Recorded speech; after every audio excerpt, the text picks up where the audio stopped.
Hi welcome to Kiran TV. ఎన్నికలు అయిపోయి వారం అయింది, కానీ స్పెక్యులేషన్స్ మాత్రం ఆగట్లేదు. సో కొందరు కూటమి అంటున్నారు, కొందరేమో లేదు జగన్మోహన్ రెడ్డి వస్తాడని చెప్తున్నారు. స్వయంగా ముఖ్యమంత్రే 151కి మించి వస్తున్నాం అని చెప్పేసి ఆయన చేసిన ప్రకటన కొంత గందరగోళానికి దారితీసింది. ఇవాళకి చాలా మంది అడుగుతా ఉన్నారు, ఎవరు గెలుస్తారు. పెద్ద చర్చనీయాంశం రాష్ట్రం అంతా. జూన్ 4 వరకు ఉండే అవకాశం కనబడుతుంది. అయితే ఇటీవల కాలంలో ఒక్కసారిగా రైజ్ అయిన రైజ్ సంస్థ గతంలో కర్ణాటక ఫలితాలు చూసిన చాలా యాక్యురేట్గా ఇచ్చింది, తెలంగాణ ఫలితాలు చూసిన చాలా యాక్యురేట్గా ఇచ్చింది. సో ప్రస్తుతం రైజ్ ప్రవీణ్ గారు ప్రస్తుతం మనతో పాటుగా స్టూడియోలో ఉన్నారు. అసలుకు ఈ సర్వేలేంటి, వీటి యొక్క ప్రామాణికత ఎంత, ఎందుకు సర్వేల్లో డిఫరెంట్ వస్తున్నాయి, తదితర అంశాలన్నీ కూడా ప్రవీణ్ గారిని అడిగి తెలుసుకునే ప్రయత్నం చేద్దాం. నమస్కారం సార్. నమస్తే అండి sir, welcome to Kiran TV. Sir, చాలా రోజులుగా మిమ్మల్ని మా స్టూడియోలో కూర్చోబెట్టాలనుకుంటున్నాం, కుదరట్లా. అంటే ఎలక్షన్ సీజన్ కదా, ఇక తప్పట్లేదు. సార్, ఇప్పుడు ఫస్ట్ ప్రశ్న, సర్వేల ప్రామాణికత ఎంత? ఎందుకు ఈ ప్రశ్న అడుగుతున్నానంటే, పెద్ద సంస్థలు టైమ్స్ నవ్ ఏమో 22 సీట్లు జగన్మోహన్ రెడ్డికి వస్తాయని చెప్తుంది. ఇంకొక సంస్థ ఏమో లేదా 22 సీట్లు కూటమికి వస్తాయని చెప్తుంది. అట్లనే లోకల్లో కూడా కొన్ని సంస్థలు భిన్నమైన ఒపీనియన్లు ఇస్తున్నాయి. సర్వేలు ప్రామాణికత ఉంటే ఒక రకంగానే రావాలి కదా. ఓకే, 22 సీట్లు ఒకరికి ఇస్తే 20 ఇవ్వచ్చు, ఇంకొకళ్ళు 18 ఇవ్వచ్చు. కానీ ఇటు అటు ఉల్టా ఎందుకు అయిపోతుంది సార్? అంటే మీరు మంచి క్వశ్చన్ వేశారు. విషయం ఏంటంటే, సర్వేల ప్రామాణికత కంటే కూడా క్రెడిబిలిటీ ఇంపార్టెంట్. ఓకే, ఇప్పుడు క్రెడిబిలిటీ, నేను ఒకటి చెప్పాను అంటే నా క్రెడిబిలిటీని పనంగా పెట్టి నేను చెప్తున్నా. చాలా మంది చాలా చెప్పేయచ్చు, కానీ వచ్చే ఎలక్షన్స్కి ఏం చేస్తారు? గతంలో తెలంగాణ ఎలక్షన్ విషయంలో మనం ఖచ్చితమైన ఫలితాలు ఇచ్చాం. సో కొంచెం ఇటు అటు అయితే తేడా ఉండొచ్చు.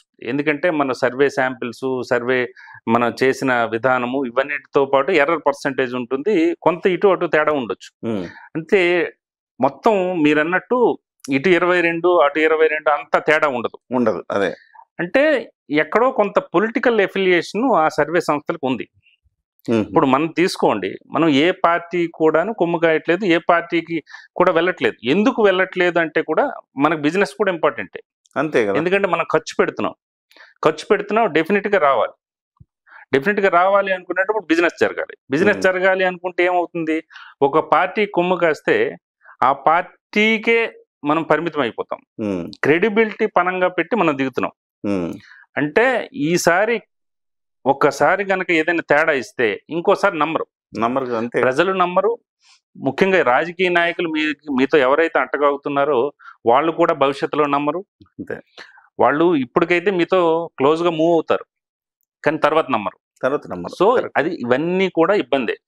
మీరు వేసిన క్వశ్చన్ ఏంటంటే ప్రామాణికత. ఎవరైతే గ్రౌండ్ లో ఉండి, ఎవరైతే కరెక్ట్ గా మాక్సిమం శాంపిల్స్ తీసుకొని కరెక్ట్ గా అనలైజ్ చేస్తారో ఆబ్వియస్ గా వాళ్ళకి యాక్యురేట్ రిజల్ట్సే వస్తాయి. కొన్ని సంస్థలు ఎలా చెప్తున్నాయి, కొన్ని సంస్థలు అలా చెప్తున్నాయి అంటే వాళ్ళకి ఖచ్చితంగా ఏదో పొలిటికల్ ఎఫిలియేషన్ ఉంది అనేది ఒక లెక్క. ఇప్పుడు కర్ణాటకలో మన కాంగ్రెస్ గురించి చెప్పినప్పుడు మనకేం లేదు. అవును. ఇప్పుడు తెలంగాణలో కాంగ్రెస్ గురించి చెప్పినప్పుడు కూడా మనకేం లేదు. ఈవెన్ ఇప్పుడు ఎన్డీఏ వస్తుంది అనేటప్పుడు కూడాను మనకి నేరుగా ఎవరితోనూ పరిచయం లేదు. కరెక్ట్. అయితే సార్, ఎంత శాంపిల్ చేస్తే పర్ఫెక్ట్ రిజల్ట్ వస్తుంది? అంటే ఒక నియోజకవర్గం, దాని ఓటర్స్, ఇవన్నీ కూడా తీసుకోవాలి. ఫర్ సపోజ్ ఎక్కడ ఒక చోట ఒక పర్టికులర్ కాన్స్టిట్యున్సీ మీరు అనుకున్నారనుకోండి, ఒక గాజువాక్ అనుకున్నారనుకోండి, 3 లక్షల మంది పైగా ఓటర్లు ఉన్నారు. ఒక భీమిలి అనుకున్నారనుకోండి, భీమిలి కూడా 3 లక్షల వరకు ఉన్నారు. లేదు ఏదో చిన్న కాన్స్టిట్యున్సీ తీసుకున్నారనుకోండి, 1,90,000, 1,70,000, నరసాపురం అయితే చాలా తక్కువ, అలా తీసుకున్నారనుకోండి. మనం యావరేజ్ గా మనం ఇప్పుడు చేసిన వాటన్నిటి కూడా 4,000 శాంపిల్స్ తీసుకున్నాం. 4,000 శాంపిల్స్ అంటే ఏంటి? In depth research. అది ఎలా ఉంటుందంటే దాదాపు ఒక 300-400 పేజీలు ఉంటుంది. ఎలా ఉంటుందంటే మీరు ఎక్కడ గెలుస్తున్నారు, ఎక్కడ వీక్ ఉన్నారు, ఎక్కడ స్ట్రాంగ్ ఉన్నారు, ఏ సెగ్మెంట్ ఆఫ్ వాటర్స్, ఏ ఏరియాలో మీకు బలంగా ఉన్నారు, ఎక్కడ బలహీనంగా ఉన్నారు, తర్వాత ఏ ఏజ్ గ్రూప్ మీ వైపు ఉన్నారు, ఏ ఏజ్ గ్రూప్ అపోనెంట్ వైపు ఉన్నారు, తర్వాత ఏ క్లాసిఫికేషన్ కూడా ఉంటుంది కదా. అంటే కార్మికులని, తర్వాత ఉద్యోగులని, నెక్స్ట్ విద్యార్థులని, కొత్తగా వచ్చిన ఓటర్లు, తర్వాత సామాజిక వర్గాల వారీగా ఉంటుంది. సామాజిక వర్గాల వారీగా ఏ పార్టీ వైపు చూస్తున్నారు అనేది ఇదంతా ఇన్ డెప్త్. అన్ని అంటే ఆయా సెక్టర్లు అన్నింటినీ వేరాజ్ మీకు ఒక పోస్ట్ పోల్ సర్వే కానీ ఒక ప్రీ పోల్ సర్వే కానీ 175 కాన్స్టిట్యున్సీలకు చేసినప్పుడు ఇంత శాంపిల్ సైజ్ అవసరం లేదు. అప్పుడు మనం ఏం చేస్తాం, కేవలం ఎవరు గెలుస్తారో ఎవరు ఓడిపోతారు ఇంతే, అంతే, అంతకుమించి ఏముండదు. ముందైతే కొంచెం క్వశ్చన్ ఎక్కువ ఉంటుందేమో. ముందంటే కాదు, అది ఇప్పుడు మనకి ఒక క్లయింట్ కావాలి అనుకునేటప్పుడు ఎక్కువ ఉంటుంది. Okay okay. ఇప్పుడు జనరలైజ్ చేసినప్పుడు తక్కువ ఉంటుంది. దానికి అంత అవసరం లేదు. దట్టు మనకి ఏంటంటే మనకున్న క్రెడిబిలిటీ ఏంటంటే మనం టెక్నికల్ గా ఎలాంటి టెలిఫోనిక్ ఇంటర్వ్యూలు, టెలిఫోనిక్ కాల్స్, IVRS మనం ఎంటర్టైన్ చేయట్లేదు. ఓకే. ఎందుకంటే నాకు I strongly believe in IVRS. అది యాక్యురేట్ గా రాదు, ఎట్టి పరిస్థితుల్లో రాదు. ఎందుకంటే అక్కడ పబ్లిక్ మూడ్ బట్టి ఉంటుంది. వాడు ఒకడు కాల్ లిఫ్ట్ చేస్తాడు, ఒకటి లిఫ్ట్ చేయడు, వాడికి ఇంకో ప్రాబ్లం ఉంటుంది, ఏదో ఒకటి నొక్కి పడేస్తాడు. టెక్నికల్ గా నేను వెళ్ళట్లా. మీరు లోకల్ అంశాలు కూడా కొంచెం పరిగణలోకి తీసుకుంటారనిపిస్తుంది నాకు మీ వీడియోలు చూసిన తర్వాత. సో మనం మాట్లాడతాము, వాడికి కూటమికి వేయాలని ఉండొచ్చు, కొంచెం న్యూట్రల్గా ఉండొచ్చు, కొన్ని చాలా చాలా అంశాలు ప్రభావితం చూపిస్తాయి కదా. సపోజ్ నెల్లిమర్ల ఇలాంటి నియోజకవర్గాల్లో ఇన్ఫ్లుయెన్సర్స్ ఎక్కువ ఉన్నారు అక్కడ. సో నేను వెళ్ళినప్పుడు నాకు అర్థమైంది ఏంటంటే మనం ఎంత చేసినా ఎంత చెప్పినా ఆ కాలనీలో ఆ పర్టికులర్ తండాలో వాడెవడో ఇన్ఫ్లుయెన్సర్ ఉంటాడు, వాడు చెప్పింది వాళ్ళు వింటారు. సో ఇవన్నీ మీరు పరిగణలో తీసుకుంటా. అదే కదా చెప్పాను, క్లయింట్ బేస్డ్ అయితే ఇన్ డెప్త్ వెళ్తాం. ఇన్ డెప్త్ వెళ్ళేటప్పుడు ప్రతి పంచాయతీలో కూడాను అక్కడ స్థానిక సమస్యలు ఏంటి, ఇటీవల జరిగిన రాజకీయ పరిణామాలు ఏంటి, తర్వాత ఇన్ఫ్లుయెన్సర్స్ ఎవరు, ఎంతవరకు చేయగలరు, ఒక 50 నుంచి 100 ఓట్ల వరకు ఎవరు ప్రభావితం చేయగలరు, లేకపోతే ఒక 300 వరకు ఎవరు చేయగలరు, వాళ్ళ కాంట్రాక్ట్స్ తో పాటు ఇటీవల రాజకీయ పరిణామాలు అంటే ఎవరెవరిని మీరు ఏ కమ్యూనిటీని ఎక్వైర్ చేయాలి అంటే మీ వైపు తిప్పుకోవాలి, ఏ కమ్యూనిటీ మీకు పర్లేదు స్ట్రాంగ్ హోల్డ్ ఉంది, మీరు అంత ఇది ఎఫర్ట్స్ పెట్టాల్సిన అవసరం లేదు, ఇదంతా కూడా దాంట్లో మెన్షన్ చేస్తాం. అది ఇన్ డెప్త్ వెళ్ళేటప్పుడు ఇన్ఫ్లుయెన్సర్స్ కూడా ఉంటుంది. బట్ వేరేజ్ ఏంటంటే మీరు ఇంకా క్వశ్చన్కి రాలేదు, బట్ నేను ఒకటి చెప్తున్నా. గతంలో నాకు ఒక ఛానల్లో అడిగారు, ముద్రగడ పద్మనాభం ఇన్ఫ్లుయెన్స్ ఎలా ఉంటుంది, ఒక 20-30 వేలు ఓట్లు, లేకపోతే రాష్ట్ర వ్యాప్తంగా కాపుల ఓట్లు చీల్చేసి అంటే. ఈసారి ఆ పరిస్థితి లేదు.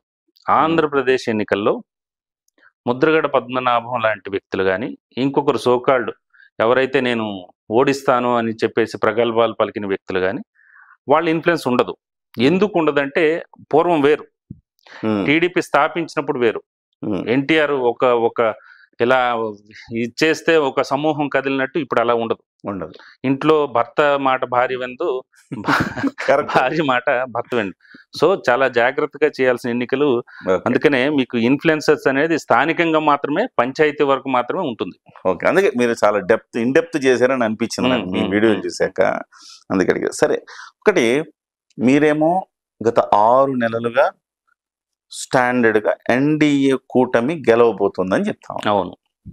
ఒకవైపు ముఖ్యమంత్రి జగన్మోహన్ రెడ్డి గారు స్వయంగా 100 కోట్ల రూపాయలు వెచ్చించి 5 ఏళ్లుగా ఐపాక్ టీంను పెట్టుకున్నారు. 5 ఏళ్ళ అంతకుమించి పెట్టుకున్నారు. అంటే ఈ ప్రభుత్వం వచ్చాక చెప్తున్నాను.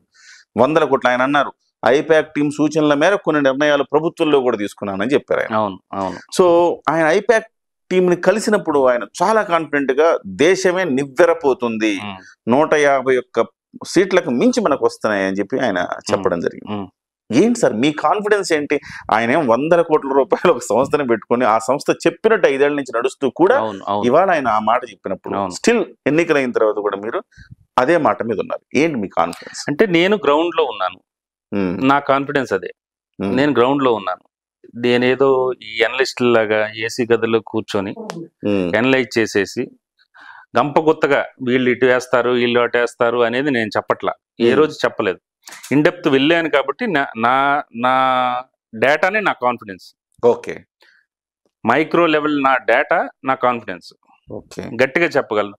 మీరు కావాలంటే ఒక్కసారి సోషల్ మీడియా కానీ డిజిటల్ మీడియా కానీ ఒకసారి తిరగేయండి. 1.5 year బ్యాకే సోకాల్డ్ అంబటి రాంబాబు, రోజా, వల్లభనేని వంశీ, నెక్స్ట్ భీమిలి నుంచి అవంతి శ్రీనివాస్, వీళ్ళందరూ ఓడిపోతారని చెప్పారు.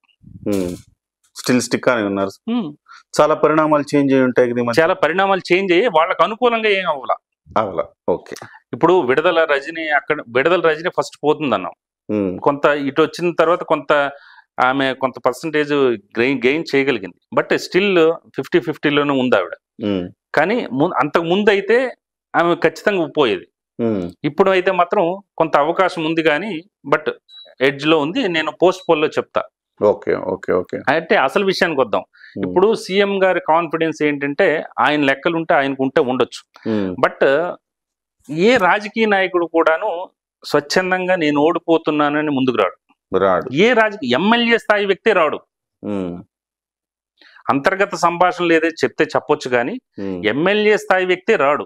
అలాంటప్పుడు సీఎం వచ్చాడు అనుకోండి, ఈ 151 మంది 175 మంది కాన్ఫిడెన్స్ ఏమివ్వాలి? ఓకే. రేపొద్దున ఏం జరుగుతుంది? ఏజెంట్లు పోలింగ్ ఎవరైతే మనకి ఎలక్షన్ కౌంటింగ్ టైంలో ఏజెంట్లు కూడా ఉంటారు కదా. ఓకే. ఏజెంట్లు కూడా ఉండాలి. జనరల్ గా ఏమవుతుందంటే 5 రౌండ్లు 6 రౌండ్లు చూసేసరికి కొంత వాళ్ళ క్లారిటీ వచ్చేస్తుంది. ఒక్కొక్కరు బయటకు వచ్చేస్తుంటారు. ఏదైనా స్టిల్ అక్కడ ఇంకా టైట్ ఉంది అనుకునేటప్పుడు చివరి వరకు ఉంటారు. లాస్ట్ ఒక 2-3 రౌండ్ల ముందు కొంతమంది బయటకు వచ్చేస్తారు. కానీ ముందే చేతులు ఎత్తేస్తే కరెక్ట్ కాదు అనేది ఒక వ్యూహాత్మకంగా ఆయన వెళ్ళాడని నేను అనుకుంటున్నాను. అది నా విశ్లేషణ మాత్రమే. నాకున్న ground level data pre poll survey 2 times 3 times చేసాం. పోస్ట్ పోల్ కూడా ఇప్పుడు జరుగుతుంది. మనం ఎప్పుడు కూడా ఎగ్జిట్ పోల్ చేయం. ఎగ్జిట్ పోల్ అంటే ఏంటంటే మీకు కూడా చెప్తాను. మనిషి బయటకు వచ్చినప్పుడు ఓటేసి బయటకు వచ్చినప్పుడు ఏ పార్టీకి ఓటేసారు అనేది అలా వాళ్ళు ఎలా అంత యాక్యురేట్ గా చెప్పరు కదా. తర్వాత ఆంధ్రప్రదేశ్ లో భిన్నమైన పరిస్థితులు ఉన్నాయి. సైలెంట్ ఓటింగ్ ఫ్యాక్టర్ ఉంది. బాగా భయపడి ఉన్నారు. ఇన్సెక్యూరిటీ ఫీలింగ్ ఉన్నారు. దేశవ్యాప్తంగా ఎక్కడ లేని పర్సంటేజ్ వచ్చింది. అలాగే ఇది కూడా రాజకీయ ఉద్దండులు రాజకీయ బేభత్సమైన విశ్లేషకులు కూడా అంతుపట్టడం లేదు. అందుకే ముందు రోజు ఒక మాట మాట్లాడుతున్నారు. మీరు జాగ్రత్త గమనించండి. ముందు రోజు ఒక మాట మాట్లాడుతున్నారు, ఇంకో ఛానల్లో ఇంకో ప్లాట్ఫామ్ లో ఇంకో మాట మాట్లాడుతున్నారు, ఛానల్కి అనుకూలంగా మాట్లాడుతున్నారు. కానీ ఎవరు కూడా నేను అందుకే ఫస్ట్ నుంచి మనం చెప్తుంది మనం స్టిక్ అని చెప్తున్నా. అవును. మన మైక్రో లెవెల్ డేటా ప్రకారం తాజా రాజకీయ పరిణామాలు కానీ తాజా ఎన్నికల సరళిని కూడా విశ్లేషించుకున్న తర్వాత నేను గతంలో కూడా చెప్పాను 108 నుంచి 120 వరకు వస్తాయని చెప్పాను. ఇవాళ కూడా అంతేనా లేదా పెరిగిందా? 110 అనేది ఒక నేనైతే ఎగ్జిట్ పోల్ టైంలో చెప్తాను. సారీ, పోస్ట్ పోల్ సర్వే విషయంలో చెప్తాను. June 1st లోనే చెప్పాలి, ఎందుకంటే ఈసీ నిబంధనలు ఉన్నాయి కాబట్టి. పోస్ట్ పోల్ అనేది నేను తర్వాత చెప్తా. కానీ నేను గతంలో స్టిక్ ఆన్ అయిన దానికి నేను ఇప్పుడు కూడా కంటిన్యూ అవుతున్నాను. 110 వరకు అలయన్స్కి వచ్చే ఛాన్స్ ఉన్నాయి. వేవ్ అనేది ఇక్కడ చూస్తున్నాం, స్టిల్ చూస్తున్నాం. 130+ వచ్చినా మీరు ఆశ్చర్యపోనక్కర్లేదు. 135+ వచ్చినా ఆశ్చర్యపోనక్కర్లేదు. దాని మీద నేను స్ట్రిక్ట్ గా ఉన్నా. అది సీఎం అంటే ఆయన అది రాజకీయము అంటే ఇంకా కాన్ఫిడెన్స్ లూజ్ కాకుండా చూసుకోవటమే. నాయకుడు కాకూడదు కదా. అదే నాయకుడు కాకూడదు. ఇప్పుడు ఏంటంటే నా బృందానికి నేను ఏదో ఒకటి ఇది ఇవ్వాలి, బూస్ట్ ఇవ్వాలి, సపోర్ట్ ఇవ్వాలి. అదర్వైజ్ అందరూ నెమ్మదిగా జారుకుంటారు. అంతే. సరే, ఎన్నికలు అయిన తర్వాత రిజల్ట్ వచ్చిన తర్వాత జారుకునే వాళ్ళు ఎలానే జారుకుంటారు, అది వేరే విషయం. కానీ ఇప్పుడే కాడిపడేయడం కరెక్ట్ కాదు కదా. Okay okay sir. ఇప్పుడు ప్రధానంగా వీళ్ళు వైఎస్ఆర్సీపీ ఇంత కాన్ఫిడెన్స్ వ్యక్తం చేయడం వెనక 2-3 రీజన్స్ ప్రధానంగా చెప్తున్నారు. ఒకటి, పోలింగ్ అత్యధికం నమోదైంది అంటే జగన్మోహన్ రెడ్డి గారు మళ్ళీ మనం గెలిపించుకోకపోతే ఈ పథకాలన్నీ ఆగిపోతాయన్న భయంతో పరిగెట్టుకొచ్చి పోలింగ్ చేశారు ప్రతి ఒక్కరు అనేది చెప్తున్నారు సార్. ఎంతవరకు అది అసలు పోలింగ్ శాతం పెరిగితే ఎట్లా లెక్కేసుకోవాలి మనం? అంటే పోలింగ్ శాతం గత ఎన్నికలు పరిశీలిస్తే మీకు దేశవ్యాప్తంగా పరిశీలించినప్పుడు పోలింగ్ శాతం పెరిగిన ప్రతి చోట ఏం గెలిచేయలేదు. ఓకే. పోలింగ్ శాతం పెరిగిన ప్రతి చోట కూడా ప్రతిపక్ష పార్టీ గాని ఏం గెలిచిన సందర్భాలు అలాగే ఉన్నాయని కూడా చెప్పలేం. మీకు వెస్ట్ బెంగాల్ తీసుకోండి, మళ్ళీ రిటైన్ అయింది కదా, పోలింగ్ పర్సెంట్ పెరిగింది అక్కడ. అవును. తగ్గిన చోట ఖచ్చితంగా అధికార పార్టీ వస్తుందని, పెరిగిన చోట ప్రతిపక్ష పార్టీయే వస్తుందనేది అక్కడ అలా గంపగుత్తగా వేసేయటానికి లేదు. నెంబర్ 1. నెంబర్ 2 ఏంటంటే, ఇంకోటి మీరు ఏమడిగారు? అదే సార్, పథకాలు ఆగిపోతాయని భారీ పోలింగ్ జరిగినప్పుడు ఇది పథకాలు ఆగిపోతున్నాయని, అంత భారీ పోలింగ్ జరిగింది అనేది మీరు వాళ్ళ అంచనా ప్రభుత్వానికి మద్దతుగా వచ్చామంటున్నారు. అలా అలా ఎలా మీరు చెప్తారు? ఇప్పుడు హైదరాబాద్ నుంచి లక్షలాది మంది వెళ్ళారు, అందరూ చూశారు. సరే, ఎన్ని లక్షల మంది వెళ్ళారు, ఎన్ని వేల మంది వెళ్ళారు అనేది మనకు తెలియదు. ఎవరికి తోచినట్టు వాళ్ళు చెప్తున్నారు. వెళ్ళినప్పుడు కేవలం వైఎస్ఆర్సీపీకి సపోర్ట్ చేయడానికి వెళ్తారా? చంద్రబాబు అరెస్ట్ టైంలో ఎంత గ్యాదర్ అయ్యారు? స్వచ్ఛందం గ్యాదర్ అయ్యారు. అవునా? నిరుద్యోగి యువత ఉంది రాష్ట్రంలో, నిరుద్యోగి యువత ఉంది. నిరుద్యోగి యువత ఉండేటప్పుడు ఖచ్చితంగా వాళ్ళు ఏంటంటే, మేము ఏమీ లేకుండా కదా హైదరాబాద్ రావాల్సి వస్తుంది, అదేదో మాకు అక్కడే ఉంటే మేము అక్కడ ఉద్యోగాలు చేసుకుంటాం కదా. కరెక్ట్ కదా. చాలా నిరుద్యోగ యువత చాలా కసిగా ఉంది. ఓకే, వీళ్ళే మరొక 10 మందిని 15 మందిని తీసుకెళ్లారు. అవును, ఇనిషియేట్ చేశారు. అవును. ఆ యువత అంతా కూడా మెయిన్ జనసేన వైపు ఉంది రాష్ట్రంలో. అవును, జనసేన ఎన్నికల రోజు చాలా ఫిక్స్డ్ గా స్టాండ్ అయింది. ఓకే, వాళ్ళకున్న 6,000 7,000 ఓట్లు కూడాను వాళ్ళు పడ్డాయి. గంపగుత్తగా టీడీపీ పడ్డాయి. పడ్డంతో పాటు వాళ్ళు కొంతమంది ఇన్ఫ్లుయెన్స్ చేశారు. చాలా మందిని పోలింగ్ బూత్లకు తీసుకొచ్చారు. కరెక్ట్. We have observed. అవును. సార్, ఇప్పుడు మహిళలు పెద్ద సంఖ్యలో ఓటేశారు. నెక్స్ట్ మీకు అడ్డొస్తున్నాను. తర్వాత ప్రభుత్వ పథకాలు బాగున్నాయంటే కొంత రిలాక్స్ అవుతారు, కానీ మీకు వచ్చేసి మళ్ళీ మద్దతు తెలుపుతామని వచ్చేసే మనుషులు అయితే ఇప్పుడు ఎవరు లేరు.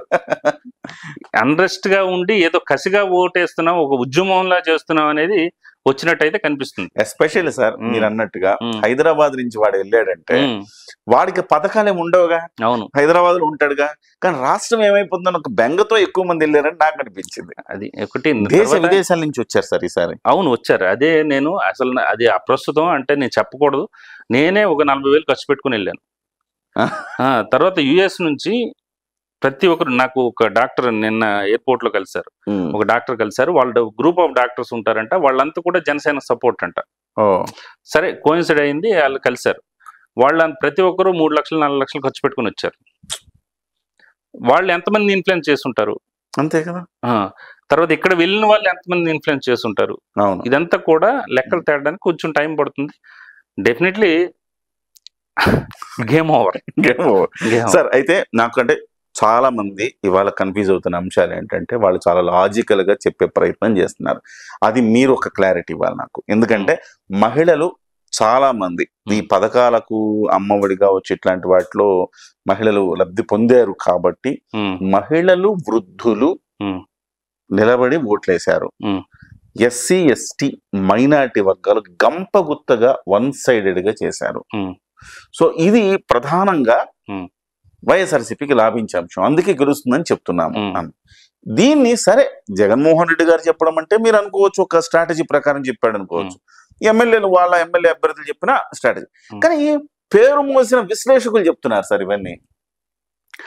అది విశ్లేషకులు అంటే నేను వాళ్ళ జోలికి వెళ్ళకూడదండి. ఎందుకు వెళ్ళకూడదంటే, విశ్లేషకులు అంటే కేవలం విశ్లేషణ మాత్రమే చేస్తారు, సర్వే చేయరు కదా వాళ్ళు. అది కరెక్ట్. ఏదైనా నియోజకవర్గానికి వెళ్ళి అక్కడ లోకల్ గా ఎవరెవరు ప్రామినెంట్ లీడర్స్ ఉన్నారు, ఇదంతా నన్ను చెప్పండి, నేను చెప్తాను. విశ్లేషకుల్ని సోకాల్డ్ స్టూడియో బయటకు వెళ్ళిపోయిన తర్వాత ఒక పర్టికులర్ నియోజకవర్గం గురించి అడగండి, పేపర్ లేకుండా చెప్తారేమో, అడగండి. ఓవరాల్ సినారియో చెప్తారేమో, ఓవరాల్ గా చెప్పేస్తుంటారు. అదే సమస్య ఇక్కడ. మీకు డిజిటల్ మీడియా వచ్చిన తర్వాత ఈ వ్యూవర్షిప్, తర్వాత ఈ లైక్స్, షేర్లు, ఇదంతా డిజిటల్ ఏదైతే అనలిటిక్స్ ఉన్నాయో వీటిని పెంచుకోవడం కోసం డిఫరెంట్ స్టేట్మెంట్స్ ఇస్తున్నారు, డిఫరెంట్ థంబ్నైల్స్ క్రియేట్ చేస్తున్నారు. కానీ వాస్తవం వేరు. ఈ విశ్లేషణ అనేది ఓవరాల్ గా వీళ్ళు గంపకొత్తగా చేసేస్తున్నారు.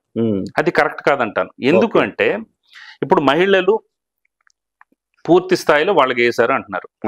అంటే ఓవరాల్ గా మహిళా ఓటింగ్ ఎక్కువ ఉంది. దానికి తోడు మహిళలు వచ్చారు. సరే, ఒక నియోజకవర్గం తీసుకుందాం. మీరు ఎప్పుడు కూడా ఒక థంబ్ రూల్ పెట్టుకోండి. ఏదైనా నియోజకవర్గాల వారీగానే అక్కడ అంశాలు, అక్కడ సామాజిక అంశాలు అవన్నీ సామాజిక భౌగోళిక అంశాలు ప్రభావితం చేస్తాయి. అదే థంబ్ రూల్ పెట్టుకోండి. ఎందుకంటే ఒక నియోజకవర్గం తీసుకుందాం. ఆ నియోజకవర్గం మహిళా ఓటింగ్ పెరిగింది అనుకోండి, ఫర్ సపోజ్. అక్కడ తెలుగుదేశం పార్టీ ట్రెడిషనల్ ఓటర్ ఉంటారా? సంప్రదాయ ఓటర్లు ఉంటారా? ఆబ్వియస్లీ. వైఎస్ఆర్సీపీకి ఉంటారు కదా, జనసేనకు ఉంటారు కదా. జనసేనకు ఉండేటప్పుడు తెలుగుదేశం పార్టీకి ఎంతో కొంత సపోర్ట్ చేస్తారు కదా. ఇది అయిపోయింది, స్ప్లిట్ అయిపోయింది. ఎగైన్ ఏముంటుంది, యువత ఉంటారా? అవును, యువత ఎంతమంది వేశారనేది వీళ్ళకి ఎట్లా తెలుసు ఇప్పుడు? తెలుగు. అవును, వీళ్ళు ఏం చేస్తున్నారు, ఓవరాల్ గా తీసుకుని ఈ గ్రామంలో ఈ పంచాయతీలు ఇంతమంది వేశారు, ఇంతమంది వేసి ఉండొచ్చు, ఉండొచ్చు, హైపోథెటికల్. మనం ఏంటంటే ర్యాండమ్ గా సర్వే చేసినప్పుడు వచ్చే డేటా వేరు. వీళ్ళేంటి, అక్కడ లోకల్ గా వీళ్ళ లీడర్ని, తెలుగుదేశం పార్టీ లీడర్ని అడిగితే అన్న మాకు సూపర్ గా పడింది ఇక్కడ బంపర్ మెజారిటీ అంటాడు. వైఎస్ఆర్సీపీ వాడు కూడా అదే అంటాడు. అవును, కానీ వాస్తవం ఏంటనేది ఎమ్మెల్యే కంటెస్టెంట్కి తెలుసు. కరెక్ట్, అతనికి తెలుసు, మాకు తెలుసు. అవును, కానీ ఆయన బయటపడ్డు, మేము బయట పడకూడదు ఇప్పుడు. ఓకే, ఏంటంటే ఆ మహిళా ఓటింగ్ అనేది, పర్టికులర్ మహిళా ఓటింగ్ అనేది మళ్ళీ అగైన్ దాంట్లో యూత్ ఉన్నారనుకోండి, యూత్ ఉంటే ఎవరు పడుతుంది, జనసేనకి తెలుగుదేశం పార్టీకి అవకాశం ఉంది కొంత ఎక్కువ, 1% 2% ఎక్కువ అవకాశం ఉంది. మళ్ళీ అగైన్ అర్బన్ ఓటింగ్ తీసుకోండి, అర్బన్ మహిళలు తీసుకోండి. సో ఇన్ని రకాలు ఉండేటప్పుడు, ఇన్ని ఫ్యాక్టర్స్ ఉండేటప్పుడు మహిళలు వేస్తారు, మహిళలు ఇటేస్తారు, మహిళలు అటేస్తారు. వృద్ధులు సార్ వాళ్ళు సంప్రదాయ సిద్ధంగా ఉంటారు కదా, ట్రెడిషనల్ గా ఉండి వాళ్ళకి. వృద్ధులు కూడా నేను చెప్తా, మీరు వృద్ధులు ఎక్కడో ఒక ఎస్సీ సామాజిక వర్గం ఎక్కడో ఒక చోట ఒక వృద్ధుడిని తీసుకోండి. విశాఖపట్నం అర్బన్ లో ఒక వృద్ధుడిని తీసుకోండి, పిఠాపురం వృద్ధుడిని తీసుకోండి, ముగ్గురు 3 స్టేట్మెంట్లు ఇస్తారు. పిఠాపురం వృద్ధుడిని ఏంటి, మేము వంగ గీత స్థానికంగా ఉంటుందంటే మేము చాలాసార్లు, మరి వంగ గీత ఎప్పుడుంది మాకు ఎప్పుడుందని ఓపెన్ గా చెప్తాడు అతను. నాకేం చేసింది అంటాడు. ఎగైన్ విశాఖపట్నం అర్బన్ లో అనుకునేటప్పుడు ఒక ఎడ్యుకేటెడ్ వెటరన్ వృద్ధుని తీసుకున్నారనుకోండి, ప్రస్తుత పరిపాలన మీద ఫైట్ చేస్తాడు డెఫినెట్ గా. అసలు వ్యవస్థ అంతా ఇదే అయిపోయింది, ఎడ్యుకేటెడ్ కాబట్టి. ఎగైన్ ఇక్కడ రూరల్ లో ఒక వృద్ధుని తీసుకోండి, తనకి ఏదో పెన్షన్ వస్తుంది. సో ఈ ముగ్గురు వృద్ధుల్లో తేడా ఉంది. మళ్ళీ దాంట్లో కమ్యూనిటీ వృద్ధులు, ఏపీ అనేసరికి కమ్యూనిటీ వృద్ధులు ఉంటారు. రెడ్డి వృద్ధుడు ఒకలాగా ఇస్తే కమ్మ వృద్ధుడు ఇంకోలాగా, అమరావతి వృద్ధుడు ఇంకోలాగా. ఇన్ని ఫ్యాక్టర్స్ ఉండేటప్పుడు వృద్ధులు ఇటేస్తారు. ఇది మహిళలైనా అంతే, వృద్ధులైనా అంతే. కాకపోతే ఓవరాల్ గా తీసుకునేటప్పుడు మనకేంటంటే లోకలైజ్ అంటే మైక్రో లెవెల్లో డేటా ఉంటుంది కాబట్టి మనం కొంత ఎనలైజ్ చేసి చెప్పగలం. సో వీళ్ళకి ఎవరికి తెలీదు, తెలియనప్పుడు వాళ్ళకున్న అంచనాల మేరకు వాళ్ళు విశ్లేషించుకొని హైపోథెటికల్ గా చెప్తున్నారు అనేది నా అంచనా. Correct sir. ప్రవీణ్ గారు, ఓవరాల్ గా ఎన్నికల్లో ఇంపాక్ట్ చేసిన అంశాలు ఏంటి? అది గెలుపు ఓటములు ఏవైనా కానీ ఇంపాక్ట్ చేసిన అంశాలు అంటే ముఖ్యంగా ఏంటంటే ఏపీలో ఎస్పెషల్లీ నిరుద్యోగం, పరిశ్రమలు లేకపోవటం, నిరుద్యోగం, తర్వాత ధరలు పెరగటం. అంటే దేశవ్యాప్తంగా పెరిగాయి కదంటే అవి ఇక్కడ కూడా ఇంపాక్ట్ క్రియేట్ చేస్తాయి. విద్యుత్ ఛార్జీలు పెంచారనేది చాలా టెన్స్ గా ఉన్నారు, చాలా ఆందోళనలో ఉన్నారు. విద్యుత్ ఛార్జీలు పెరిగిపోయాయి, భారీగా పెరిగిపోయాయి. మీరు ఏం సంక్షేమ పథకాలు ఇచ్చినా కూడా విద్యుత్ ఛార్జీలు అనేది ఇంపాక్ట్ క్రియేట్ చేసింది. ఎందుకంటే నేను గతంలో కూడా చెప్పాను, వేరే ప్లాట్ఫామ్లో ఎక్కడో చెప్పాను, Kurnool parliament, Nandyal parliament segment లో కొన్ని విలేజెస్కి వెళ్ళినప్పుడు ఎంపీ కంటెస్టెంట్ వస్తున్నారు, చూడండి అమ్మా కొంచెం లైట్లు కూడా వేసుకోండి, కరెంట్ ఉంది కదంటే బిల్ నువ్వు కడతావా అన్నారు. మళ్ళీ అదే మీ పాయింట్కి వస్తున్నా, ఏంటి అక్కడ బిల్లు కడతావా అనేది మహిళే, మన వైఎస్ఆర్సీపీకి వేస్తుందా? సో ఎందుకంటే అదొక టెన్షన్ ఉంది, ఆందోళన, నిరుద్యోగం. తర్వాత మెయిన్ ఏంటంటే ఈ లిక్కరు నాసిరకం మద్యం, తర్వాత మద్యం ధరలు పెరిగిపోవటం. ఎందుకంటే మీరు ఏమి చేసినా కూడా అది వ్యవస్థీకృతం అయిపోయింది, అది పబ్లిక్ లోకి వెళ్ళిపోయింది. వాళ్ళు మానప్పుడు వాళ్ళకి రేట్లు పెరిగిపోతే వాళ్ళు రోజువారీ సంపాదించుకున్నది లేదు. చాలా మంది కార్మికులకి ఇవి లేవు, పనులు లేవు. కొంతకాలం భవన నిర్మాణ కార్మికులు ఎంత ఎఫెక్ట్ అయ్యారో మీరు చూసారు. తర్వాత ఏదో పని దొరికిన తర్వాత అది సరిపోవట్లా, మద్యం ధరలు పెరగటం వల్ల డబ్బులు మొత్తం దీనికే తగలేస్తుంది. ఖచ్చితంగా వాళ్ళు యాంటీ ఉంటుంది. ఆరోగ్యం కూడా పాడవుతుందన్న అవగాహన వచ్చేసింది చాలా మందికి. అది ఒక ఉంది, అది వేరే చర్చలండి. ఎందుకంటే మనం ప్రతిదీ జోలికి వెళ్ళకూడదు. నెక్స్ట్ ఇంకోటి ఏంటంటే ఉద్యోగస్తులు తీవ్రమైన అసంతృప్తి ఉన్నారు. వాళ్ళకి జీతాల విషయంలో కానీ, పెన్షన్ల విషయంలో కానీ, వాళ్ళ గ్రాట్యుటీ ఏదో సంథింగ్ గవర్నమెంట్ వాడుకోవటం, ఇలాంటి వాటి విషయాల్లో, తర్వాత సిపిఎస్, ఇలాంటి వాటి విషయాల్లో ముఖ్యంగా ఉద్యోగులు తీవ్రమైన వ్యతిరేకత ఉన్నారు. పోలింగ్ నిర్వహించేది ఎవరు? వాళ్ళే. టీచర్లకి మీరు ఎట్టి పరిస్థితుల్లో టీచర్లు, ఎందుకంటే మన మీద వ్యతిరేకతతో ఉన్నారని వీళ్ళు ముందే ఫిక్స్ అయ్యి వైఎస్ఆర్సీపీ వాళ్ళు రానివ్వకుండా చూద్దామంటే కోర్టు ఇది చేసింది. వాళ్ళు మళ్ళీ అగైన్ టీచర్లే చేశారు. అవును, టీచర్లు ఎలక్షన్ చేసినప్పుడు వాళ్ళు ఎంతో కొంత సానుభూతితో ఉంటారు ఖచ్చితంగా. టీచర్లు, ఈ ధరలు, తర్వాత వ్యాపారస్తులు కూడా వ్యతిరేకతతో ఉన్నారు. చాలా మందికి పేమెంట్స్ లేవు, అది కాంట్రాక్ట్ బిల్లు అనేది చెల్లించలేదు. ఇప్పుడు మనం ఏంటంటే రాష్ట్రం ఏంటి, మన రైతాంగం, రైతు ఆధారిత రాష్ట్రం కాబట్టి రైతాంగం మీద ఎక్కువ డిపెండెన్స్ ఉంటుంది కాబట్టి నష్టాల్లో రైతాంగం, తర్వాత కనీస మద్దతు ధర లేకపోవటం, నెక్స్ట్ ముఖ్యంగా చాలా చోట్ల నేను చెప్పాను, తూర్పుగోదావరి, పశ్చిమ గోదావరి జిల్లాల్లో ఆక్వా రైతులు తీవ్రంగా నష్టపోయారు. వాళ్ళకి అది ఇంపార్టెంట్. ఏదో ఉత్తరాంధ్రలో ఎక్కడో చోటు ఉంటే ఇచ్చాపురం అటువైపు వెళ్తే, ఉద్దానం అనేది వెళ్తే అటు కొబ్బరి రైతులు వాళ్ళు తీవ్రంగా నష్టపడిపోయారు. ఇటు రాయలసీమకి వచ్చేసరికి వాళ్ళకి ఇది లేదు. అవును, గుంటూరు అంటే మిర్చి, పత్తి, ఇదంతా వీళ్ళకి సమస్యలు ఉన్నాయి. సో రైతాంగం కూడా నష్టపోయింది. ఇప్పుడు వాళ్ళు కూడా డెఫినెట్ గా వ్యతిరేకంగానే ఆలోచిస్తారు. కొన్ని పనికొచ్చే అంశాలు అంటే వైఎస్ఆర్సీపీకి లాభించే అంశాలు ఏంటంటే కమ్యూనిటీ పరంగా ఎస్సీ, ఎస్టీ, తర్వాత మెయిన్ ఏంటంటే కొంత ఈ బడులు, నాడు నేడు ఎగైన్ ఈ పాఠశాలలన్నీ కలిపేసి మెర్చేసి నష్టం చేశారనేది ఒక చర్చ. కానీ కొంత అయితే రూపురేఖలు అయితే మారాయి. మనం అబ్జర్వ్ చేసిన ప్రకారం భౌతికంగా కనబడుతున్నాయి. అది నెంబర్ 1. కొన్ని ఏంటంటే ఇక 1వ తేదీకి వాలంటీర్లు తీసుకెళ్లి పెన్షన్ ఇవ్వడం, they are very much happy. Why? Because ఎందుకంటే టీడీపీ హయాంలో లేదు. కరెక్ట్. వాళ్ళు అకౌంట్ లో ట్రాన్స్ఫర్ చేస్తామన్నారు, దాంట్లో లైన్ లో నిల్చోవడం మనం ఇవన్నీ అబ్జర్వ్ చేసాం. దాంట్లో హ్యాపీగా ఉన్నారు.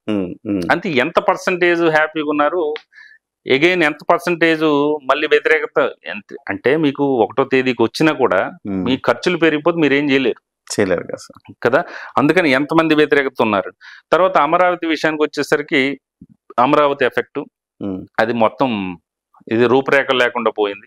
ఎందుకంటే అది ప్రభుత్వ ధనం అంటే ప్రజాధనం. ప్రజాధనం మా ధనంతో మీరు కట్టి దాన్ని వాడుకోకుండా మళ్ళీ అగైన్ ఇంకో చోట ప్లాన్ చేసుకోవడం అది కరెక్ట్ కాదు. అమరావతి అటు అది కృష్ణా, గుంటూరులో తీవ్రమైన ఎఫెక్ట్ ఉంది. మీరు చూసుకోండి, విజయవాడ పార్లమెంటు మంచి మెజారిటీతో విజయవాడ పార్లమెంట్ సెగ్మెంట్ టీడీపీ కొడుతుంది.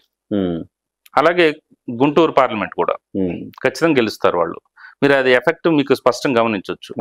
ఇంకా తర్వాత ఏంటంటే 3 రాజధానులు, విశాఖ పీపుల్ ఏమైనా హ్యాపీగా ఉన్నారంటే దే ఆర్ నాట్ హ్యాపీ. ఎందుకు అంటే అక్కడ లోకల్ గా వాళ్ళకి అది అవసరం లేదు. వాళ్ళు ఏంటంటే ఎక్కువగా విశాఖపట్నం అంటే ప్రశాంతతను కోరుకుంటారు. వేరే అక్కడ అది క్రైమ్ రేట్ పెరిగిపోయింది. ఒక ఎంఆర్ఓ హత్య, క్రైమ్ రేట్ పెరిగిపోవటం, వాళ్ళు ప్రశాంతత కోరుకునే వాళ్ళు టెన్షన్ పడుతున్నారు. కరెక్ట్. మీరు అనేది మాకు రాజధాని అవసరం లేదు, ఉన్నది సిటీ హ్యాపీగా ఉన్నాం అని అనుకుంటారు. తర్వాత ఈ రియల్ ఎస్టేట్ లావాదేవీలు ఇవి కూడాను ఇంపాక్ట్ క్రియేట్ చేసాయి. అక్కడ చాలా వరకు ఇదైంది. తర్వాత వెల్ఫేర్లు అంటారు. వెల్ఫేర్ లో కూడా చాలా వరకు కోత ఉంది. అమ్మఒడిలో కోత పెట్టారు, చాలా వరకు కోత ఉంది. మనకి హ్యూమన్ టెండెన్సీ ఏంటంటే మీరు ఎప్పుడు కూడా ఒకటి గుర్తుపెట్టుకోండి, నాకు రాకపోయినా పర్వాలేదు, నా పక్కోడికి రాకూడదు. కరెక్ట్. అది చాలా వరకు దెబ్బ కొడుతుంది. అది మరొక 10 మంది వచ్చిన వాడు ఓటేస్తాడు లేదు తెలియదు, కానీ రాని వాడు కసికెళ్ళి ఓటేస్తాడు.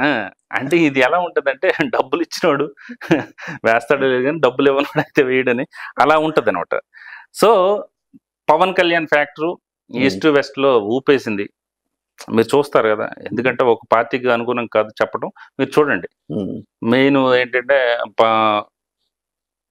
పార్లమెంట్, అమలాపురం పార్లమెంట్ లాంటిది క్లీన్ స్వీప్ చేసినా ఆశ్చర్యపోనక్కర్లేదు. మీరు ఒకటి తేడా ఉంటూ ఉండొచ్చు. పవన్ కళ్యాణ్ ఫ్యాక్టరు, తర్వాత కొన్ని కాపు బీసీ కలయిక జరిగింది అక్కడ.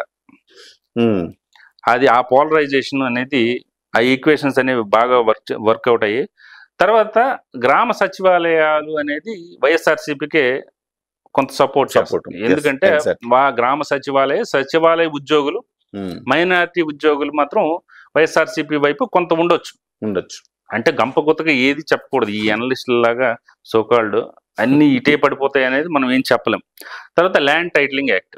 ల్యాండ్ టైటిలింగ్ యాక్ట్ విషయంలో తెలుగుదేశం పార్టీ ఒకటి ఆరోపిస్తుంది. అది కన్ఫర్మ్డా కాదా, నిజమా కాదా అనేది ఇంకా తేలలేదు. తేలేలోపు ఎలక్షన్ అయిపోయింది.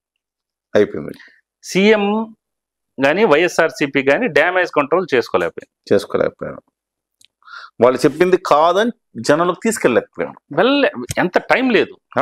కరెక్ట్, టైం లేదు. తరువాత దానికి తోడు ఆయన ఒంటరి అయిపోయాడు. గతంలో అయితే ఆయన ఒక చోట పర్యటిస్తే షర్మిల ఆవిడ ఇంకో చోట పర్యటించేవాళ్ళు, లేకపోతే ఇంకో చోట ఇంకొకరు స్టార్ క్యాంపెయినర్లు ఎవరినో పెట్టుకునేవాడు. 3 ఏరియాలు కవర్ చేశాడు ఆయన. కానీ ఈసారి అలా కాదు. వాళ్ళ అమ్మ ఒకసారి ఒక చోట, చేసేవాడు. కానీ ఈసారి అలా కాదు. ఆయన ఒంటరి అయిపోయాడు. దానికి తోడు ఏంటంటే చాలా వరకు కోత పెట్టాడు. ఆయన పర్యటనలు కూడాను, ప్రచారం కూడా చాలా వరకు లేదు. మీరు చూసారో లేదు, గమనించారో లేదు, సంఖ్య తగ్గిపోయింది, బాగా తగ్గిపోయింది. సో ఇలాంటివి ఏంటంటే ఈ ల్యాండ్ టైటిలింగ్ యాక్ట్ ఎస్పెషల్లీ ఒక సింపుల్ లాజిక్ చెప్తాను. మీ తండ్రి మీ తదనంతరమే కొడుక్కి ఇవ్వాలని, భూమి ఇవ్వాలని ఆలోచిస్తాడు. మరీ అంత అత్యవసరం అయితే తప్ప. తన కొడుక్కే ఇవ్వడానికి అంత టైం తీసుకుంటాడు. అలాంటిది తన ల్యాండ్ మీద ఇంకొకరు ఫోటో లేదు, ఒక జిరాక్సులు ఇస్తారు అనేది ఒక ఆరోపణ ఉంది. అది ఇస్తారా లేదా అనేది నాకు తెలీదు. కానీ ఆ లోతుల్లోకి అయితే నేను వెళ్ళదలుచుకున్నాను. కానీ ఆ జిరాక్స్లే ఇచ్చేటప్పుడు ఆ జిరాక్స్లు ఎందుకు పనికి వస్తాయి చెప్పండి? కరెక్ట్. పబ్లిక్ లో అంటే ఎక్కడో చోట తనఖా పెట్టుకోవడానికి ఒక 10,000, 5 లక్షలు, 2 లక్షలు, 3 లక్షలు తీసుకురావడానికి వెళ్ళినప్పుడు జిరాక్స్లు ఇస్తే వాడు ఇవ్వడు. సో భూమితోనే ముడిపడి ఉంటది మొత్తం. ఈ వృద్ధుల్లో వాళ్ళు కూడా వ్యతిరేకత ఉంటది కదా. ఇదేదో జరిగిపోతుంది, ఏం జరగట్లేదు అనేది చెప్పడానికి కూడా టైం లేదు. సో ఈ ల్యాండ్ టైటిలింగ్ యాక్ట్ ఎఫెక్ట్ కూడాను కొంతవరకు ప్రభావితం చేసింది. తర్వాత రీసర్వే అనేది అంత ఆషమాషిగా ఉండదు. భూముల జోలికి వెళ్తే అంత దీని ఉండదు. మీరు తెలంగాణలో చూడండి, ధరణి, ఇక్కడ ల్యాండ్ టైటిలింగ్ యాక్ట్. సో భూముల జోలికి వెళ్తే ఏమవుతుందంటే ఇద్దరు పక్క నుండే 10 స్క్వేర్ యార్డ్స్ లేకపోతే ఈ 10 మీటర్లు 5 మీటర్లకే కొట్టుకుంటుంటారు. సో ఒకరిని సాటిస్ఫై చేస్తే ఇంకోటి అసంతృప్తిలో అవుద్ది. రీసర్వే అనేది ఒక తేనె తోటను కదిలించినట్టు. వాళ్ళు ఏదో గ్రామ పంచాయతీల్లో వాళ్ళు పంచాయతీలు పెట్టుకుని ఏదో కొనసాగింది. అది ల్యాండ్ టైటిలింగ్ యాక్ట్ ఎఫెక్ట్ కూడా మైక్రో లెవెల్లో వెళ్తే డెఫినెట్ గా ఉంటుంది. తర్వాత మీకు ఈ అభివృద్ధి లేకపోవటం, కేవలం సంక్షేమం మీద మీరు దృష్టి పెట్టి అభివృద్ధి లేకపోవటం అనేది కూడా చర్చకు దారితీసింది. ఆ విధంగా ఆలోచించిన వాళ్ళు కూడా ఓటర్లు ఉంటారు. రోడ్లు సార్ ఎస్పెషల్లీ అదే ఆ పాయింట్ కూడా వస్తుంది. అభివృద్ధి లేకపోవటం, రోడ్లు. ఇప్పుడు ఎవరినైనా మీరు క్వశ్చన్ చేశారనుకోండి, ఏమ్మా మీకు 1వ తేదీ నుంచి 5వ తేదీకి డబ్బులు వస్తున్నాయి కదా, మీరు జగన్మోహన్ రెడ్డికి హ్యాపీగా వేయొచ్చు కదంటే, ఇంట్లో వీడు ఒకటి ఉన్నాడు, వీడికి ఉద్యోగం లేదంటారు ఒక ఆవిడ. మీకు రోడ్లు లేవు, ఏం తినడానికి లేదు, ఎట్లా వేస్తాం? సో వీళ్ళందరూ కూడా మహిళలే కదా. అవును. సో ప్రతి చోట స్ప్లిట్ వచ్చింది. స్ప్లిట్ రావడం అనేది ఉద్యోగులు, మరి మీకు ఇంతకు ముందే చెప్పాను, అది వ్యతిరేకత, కార్మికులకు పనులు లేకపోవటం. సో ప్లస్ కంటే కూడా ఎక్కువ మైనస్ కనిపిస్తున్నాయి. సార్ ఒక్క మాట చెప్పండి. నేను మొదట్లో ఫీల్డ్ లోకి వెళ్ళక ముందు నాకు ఏమనుకున్నా, పథకాలు బాగా ఎఫెక్ట్ చూపిస్తే జగన్మోహన్ రెడ్డి తన ఇంకో విషయం మర్చిపోయాను. మీకు సంక్షేమం అంటున్నారు. ఇక్కడ సంక్షేమం ఈయన లేదు అనట్లేదు కదా, ఎక్స్ట్రా ఇస్తానంటున్నాడు. అదనపు సంక్షేమం ఇస్తానంటున్నాడు. దానికి తోడు అభివృద్ధి నేను చేస్తానంటున్నాడు. కౌంటర్ చేసేసారు వీళ్ళు. సరే, ఎంతవరకు నమ్ముతారు అనేది మళ్ళీ ఇంకో చర్చ. ఎందుకంటే గత అనుభవాలు ఉంటాయి కదా, వ్యక్తిగతంగా గత అనుభవాలు ఉంటాయి కదా. ఎంతవరకు చేస్తారు, ఎంతవరకు నమ్మారు, టీడీపీని కానీ చంద్రబాబుని కానీ లేకపోతే అలయన్స్ ని కానీ ఎంతవరకు నమ్మారు అనేది కూడా ఇంపాక్ట్ ఉంటుంది. కరెక్ట్. అంటే వీళ్ళకి సార్ సంక్షేమ పథకాలకు ఇచ్చే డబ్బులు మన డబ్బులు మనకే ఇస్తున్నారు.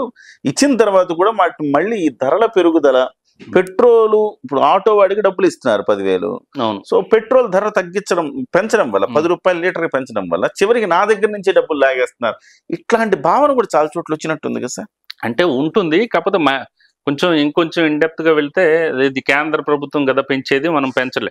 కానీ మన ట్యాక్సెస్ అనేవి, స్టేట్ ట్యాక్సెస్ అనేవి తగ్గించుకుంటే మీకు వేరే కర్ణాటక అక్కడ బార్డర్ బంక్స్ లో ఎలా ఉంటుంది, మనకి ఇక్కడ ఎలా ఉంటుంది అనేది చాలా మంది తెలుస్తుంది. ఎస్పెషల్లీ తిరుపతి ఆ ప్రాంతాల్లో ఈ వాదన విన్నా, వాళ్ళ క్లారిటీ ఉంటుంది. వాళ్ళకి ఏంటంటే పక్కనే 10 రూపాయలు తక్కువకి ఇస్తున్నాడు. తిరుపతి వాడికి అంటే తిరుపతి వాడికి, అటు మదనపల్లి వాడికి, ఇటు ఇచ్చాపురం వాడికి కూడా ఉంటది. ఏదైనా వరుసలో తగ్గింది అనుకోండి, ఇచ్చాపురం వాడికి కూడా క్లారిటీ ఉంటది. వాడికి ఆ కంపారిజన్ ఉంటది. ఎటు వచ్చి మధ్యలో ఉన్నోడికి కొంత తక్కువ ఉంటది. తర్వాత యానంలో ఆ చుట్టుపక్కల ఈ ముమ్మిడివరం ఆ నియోజకవర్గం ఆ పరిసర ప్రాంతాల్లో వాళ్ళకు కూడా క్లారిటీ ఉంటుంది, ఎందుకంటే యానం ఉంది కాబట్టి. సార్ ఇప్పుడు మనము రీజియన్ వారీగా తీసుకుంటే ఎవరిది పై చేయని ఒక్కసారి మాట్లాడుకుందాం. ఉత్తరాంధ్ర మొత్తము మనం చూస్తే ఆ 3 జిల్లాలు కలిపి 34 సీట్ల సార్. అవునండి, 34 సీట్లు. అది ఈ ఎవరిది పై చేయి ఉండే అవకాశం ఉంది అక్కడ ఉత్తరాంధ్రలో? ఉత్తరాంధ్రలో 34లో నా యాజ్ పర్ ప్రీ పోల్ సర్వేలో, ఇప్పుడు అయిన పోస్ట్ పోల్ అనేది ఇంకా చేస్తున్నాం, నా ఎజంప్షన్ ఏంటంటే, నా prediction as per micro level data, our data 22 వరకు అలయన్స్ ఛాన్స్ ఉందండి. అది 25కి వెళ్ళినా ఆశ్చర్యపడనక్కర్లేదు.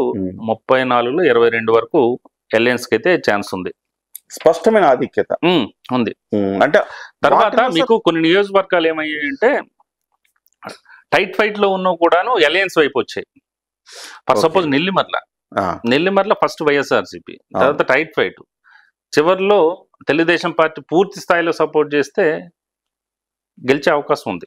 అవును, కరెక్ట్ చేశారు. ఆ డేటా కూడా మనం చెప్దాం తర్వాత. నెక్స్ట్ పలాస ఖచ్చితంగా వైఎస్ఆర్సీపీ సీట్ అది, కానీ చివరి నిమిషంలో సమ్ పోల్ మేనేజ్మెంట్ చేసుకోలేకపోయారు వైఎస్ఆర్సీపీ. అది ఇప్పుడు తెలుగుదేశం పార్టీకి వెళ్ళే అవకాశం ఉంది. అలాంటివి చాలా వైఎస్ఆర్సీపీకి అనుకూలంగా ఉన్నవి కూడాను టర్న్అవుట్ అయ్యాయి. అంటే శ్రీకాకుళం, విజయనగరంలో కొంత బలంగా ఉంది వైఎస్ఆర్సీపీ కంపారిటివ్ విశాఖపట్నం అని ఒక చర్చ జరిగింది అంతకుముందు, నాకు తెలిసిన కొంత సమాచారం. సో దాంట్లో కూడా మీరన్న ఆ 2-3 నియోజకవర్గాలు చూస్తే ఆ బలం కాస్త బలహీనమైనట్టుగా అనుకోవచ్చు. అంటే విశాఖపట్నంలో మొదటి నుంచి కూడా డెఫినెట్ గా కూటమికే అని ఉంది, కానీ మిగతా 2 జిల్లాలు ఎక్కడో చంద్రబాబు నాయుడు సీట్లు ఇవ్వడాలు, వాటిల్లో ఎక్కడో అవకతవకలు జరగడాలు ఏమో. అంటే ఎలా ఉంటుందంటే, మీకు Vizianagaram as per rise research Vizianagaram కొంత వైఎస్ఆర్సీపీకి ఛాన్స్ ఉంది, కానీ శ్రీకాకుళం అండ్ విశాఖపట్నం మాత్రం టీడీపీ అండ్ జనసేన. మీకు విజయనగరం కూడా ఎందుకు ఉంటుందంటే, ఎక్కువగా మీకు అరకు పార్లమెంట్లో ఎస్సీ ఎస్టీ స్థానాలు ఏవైతే ఉన్నాయో మెజారిటీ 6 నుంచి 7 వైఎస్ఆర్సీపీకి వెళ్ళే అవకాశం అయితే ఉంటుంది. ఇప్పుడు కూడా ఈ 3 జిల్లాల్లో కాస్త విజయనగరంలోని ఛాన్సెస్ ఎక్కువ వైఎస్ఆర్సీపీకి. ఓకే సార్, తర్వాత గోదావరి జిల్లాలో 34 ఉన్నాయి. ఇది చాలా ప్రతిష్టాత్మకంగా తీసుకున్నాడు పవన్ కళ్యాణ్ గారు కూడా. 34లో అసలు ఏది వైఎస్ఆర్సీపీకి రాకూడదని ఒక కసి ఆయనలో కనపడింది. సో ఎట్లా ఉండదు సార్ ఈ 34? ఏంటంటే గోదావరి జిల్లాలో కాపు ప్రాబల్యం ఉంది, కాపు సెట్టిబల్జ్ గురించి కూడా చర్చించుకోవాలి. ఫస్ట్ టైం ఏంటంటే కాపు బీసీ కలిసి పనిచేయటం, అది ఏకతాటి మీద తీసుకురావటం, పవన్ కళ్యాణ్ ఫ్యాక్టర్. ఇప్పుడు కాకినాడ పార్లమెంట్ లంచ్ చోట అతను పిఠాపురంలో నిల్చున్నాడు కాబట్టి కాకినాడ పార్లమెంట్ మొత్తం ప్రభావం చూపిస్తుంది. ఓకే, కాకినాడ పార్లమెంట్ మొత్తం అక్కడ కాపు బెల్ట్ ఏదైతే ఉందో అదంతా కూడా ఆబ్వియస్ గా మీకు కమ్మ బెల్ట్ అనేది టీడీపీకి, కాపు బెల్ట్ అనేది జనసేనకి, వాళ్ళకి వేరే ఇది లేదు. మెజారిటీ పర్సెంటేజ్ అంటే నాట్ 100%, ఏది కూడా 100% ఉండదు, కాదు 99.99 కూడా ఉండదు. మెజారిటీ పర్సెంటేజ్ కాపు జనసేనతోనే ర్యాలీ అవుతుంది. అవును, ఈస్ట్, తూర్పు గోదావరి, పశ్చిమ గోదావరి, ఎస్పెషల్లీ అమలాపురం లాంటి చోట క్లీన్ స్వీప్ చేసినా ఆశ్చర్యపోనక్కర్లేదు. నెక్స్ట్ నర్సాపురం కూడా బాగుంది. నర్సాపురం దాదాపు 5 సెగ్మెంట్ల వరకు గెలిచే అవకాశం అయితే ఉంటుంది అలయన్స్. 34లో 27 వరకు అలయన్స్ కి ఛాన్స్ ఉంది, 7 మాత్రమే వైఎస్ఆర్సీపీకి ఛాన్స్ ఉంది. -2-3 7 టైట్ ఉన్నాయా సార్, లేకపోతే 7 వైఎస్ఆర్సీపీకి స్పష్టంగా గెలిపే అవకాశం? స్పష్టంగా పూర్తి స్థాయిలో లేవు. ఇప్పుడు కొంచెం టైట్ ఉంటాయి. పోలవరం ఉంది, పోలవరం వైఎస్ఆర్సీపీకి అవకాశం ఉంది. నెక్స్ట్ గన్నవరం, పి గన్నవరం కూడాను ఎడ్జ్ లో అప్పుడు జనసేనకే ఎడ్జ్ ఉంది, పి గన్నవరం కూడా. ఓకే సార్, ఇప్పుడు సరే అది మళ్ళీ మనం ఇంకొక టాపిక్ జనసేన సీట్ల గురించి మాట్లాడుకున్నాం. అయితే ఇప్పుడు శ్రీకాకుళము మీరు అన్న దాన్ని బట్టి మొత్తం పార్లమెంటు తెలుగుదేశంకి వచ్చే అవకాశం ఉంది, విశాఖపట్నం తెలుగుదేశంకి వచ్చే అవకాశం. పార్లమెంట్ కూడా మళ్ళీ ఒకసారి డిస్కస్ చేద్దాం సార్. ఒక రీజన్ వైజ్ 34లో 22, 27 వరకు రావచ్చు సార్. ఆ తతిమ కృష్ణా గుంటూరు జిల్లాల్లో ఈసారి చాలా కసిగా ఓట్లేసారని నాకు అర్థం. జనరల్ గా అందరూ ఏమనుకున్నారంటే తూర్పుగోదావరి పశ్చిమ గోదావరి కొట్టేస్తుంది ఓవరాల్ అనాలిసిస్ జనరల్ గా. ఎందుకంటే పవన్ కళ్యాణ్ ఫ్యాక్టర్, జనసేన, తర్వాత టీడీపీ కూడా బలంగా ఉంది, ఇవన్నీ చూసుకుని ఎన్డీఏకి ఎక్కువ వచ్చే అవకాశం ఉంది తూర్పుగోదావరి పశ్చిమ గోదావరి అనుకో.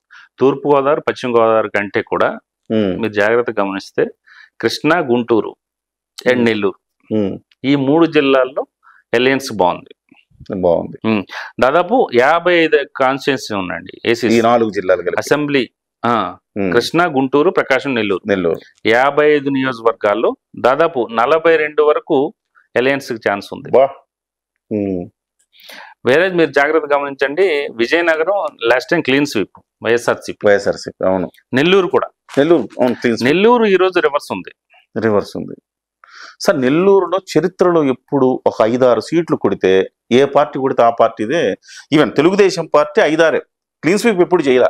వైఎస్ఆర్సీపీ, కాంగ్రెస్ లో క్లీన్ స్వీప్ చేసినాయి నెల్లూరుని, కానీ ఒక 6 సీట్లు గెలుచుకోగలిగితే ఆ రోజు తెలుగుదేశం పార్టీ అధికారం వచ్చేది. బీయింగ్ ఏ సెఫాలజిస్ట్, మేము సాంప్రదాయాలు, జ్యోతిష్యాలు వీటి జోలికైతే వెళ్ళాం.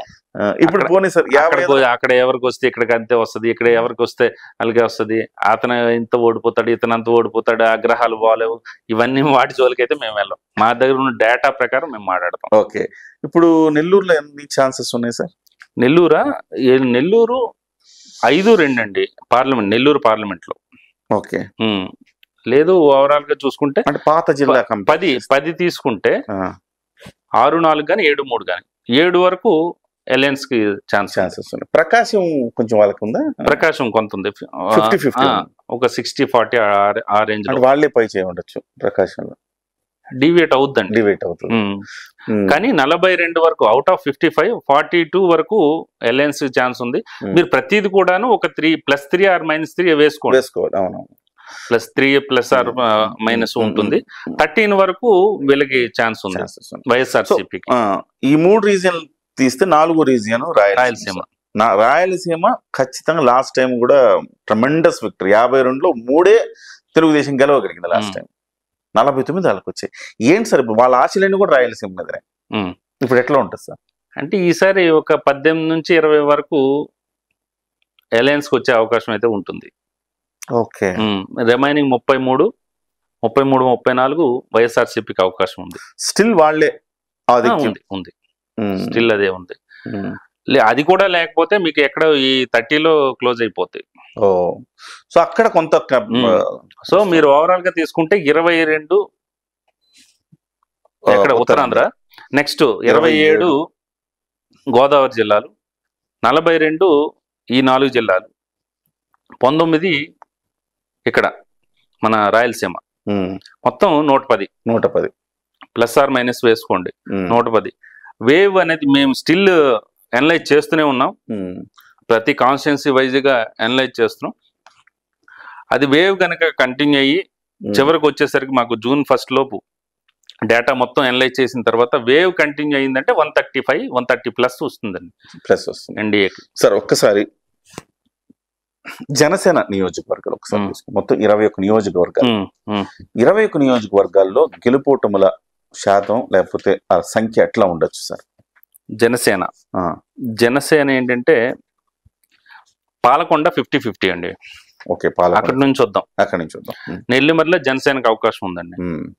తర్వాత విశాఖ సౌత్ జనసేనకు అవకాశం ఉందండి. యలమంచిలో ఒకటి అవకాశం ఉందండి.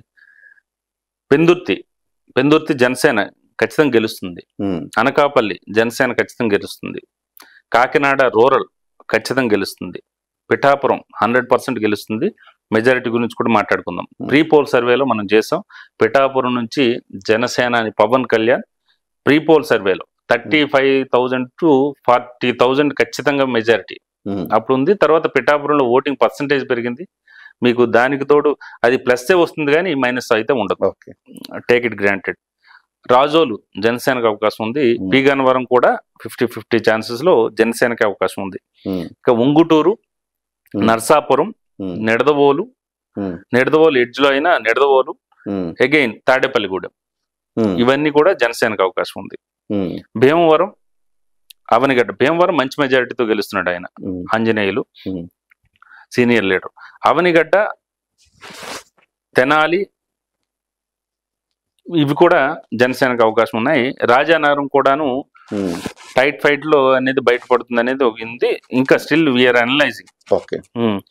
అది అయితే ఒకటి అవకాశం ఉంది. తిరుపతి, రైల్వే కోడూరు కూడాను టైట్ ఫైట్ అయితే ఉంటుంది. అక్కడ కూడా అవకాశం అయితే ఉంటుంది. పోలవరం చెప్పుకున్నాం. పోలవరం వైఎస్ఆర్సీపీ వెళ్ళే అవకాశం అయితే ఉంటుంది. సార్ అంటే మొత్తం కలిపి గన్ షాట్ గా ఒక 15 వస్తాయా సార్? అంటే టైట్ కాకుండా మీకు గన్ షాట్ గా అంటే 10 నుంచి 16, 12 నుంచి 16 ఇలా ఉంటుంది. ఓకే. మీకు మీరు అన్నట్టు గాలి వీస్తే 18 దాకా వెళ్ళొచ్చు. గాలి వీస్తే అనేది మీకు దైవాదైన సర్వీస్. ఇప్పుడు 110 వరకు ఇది చెప్తున్నా, 10 వరకు జనసేన చెప్తున్నా.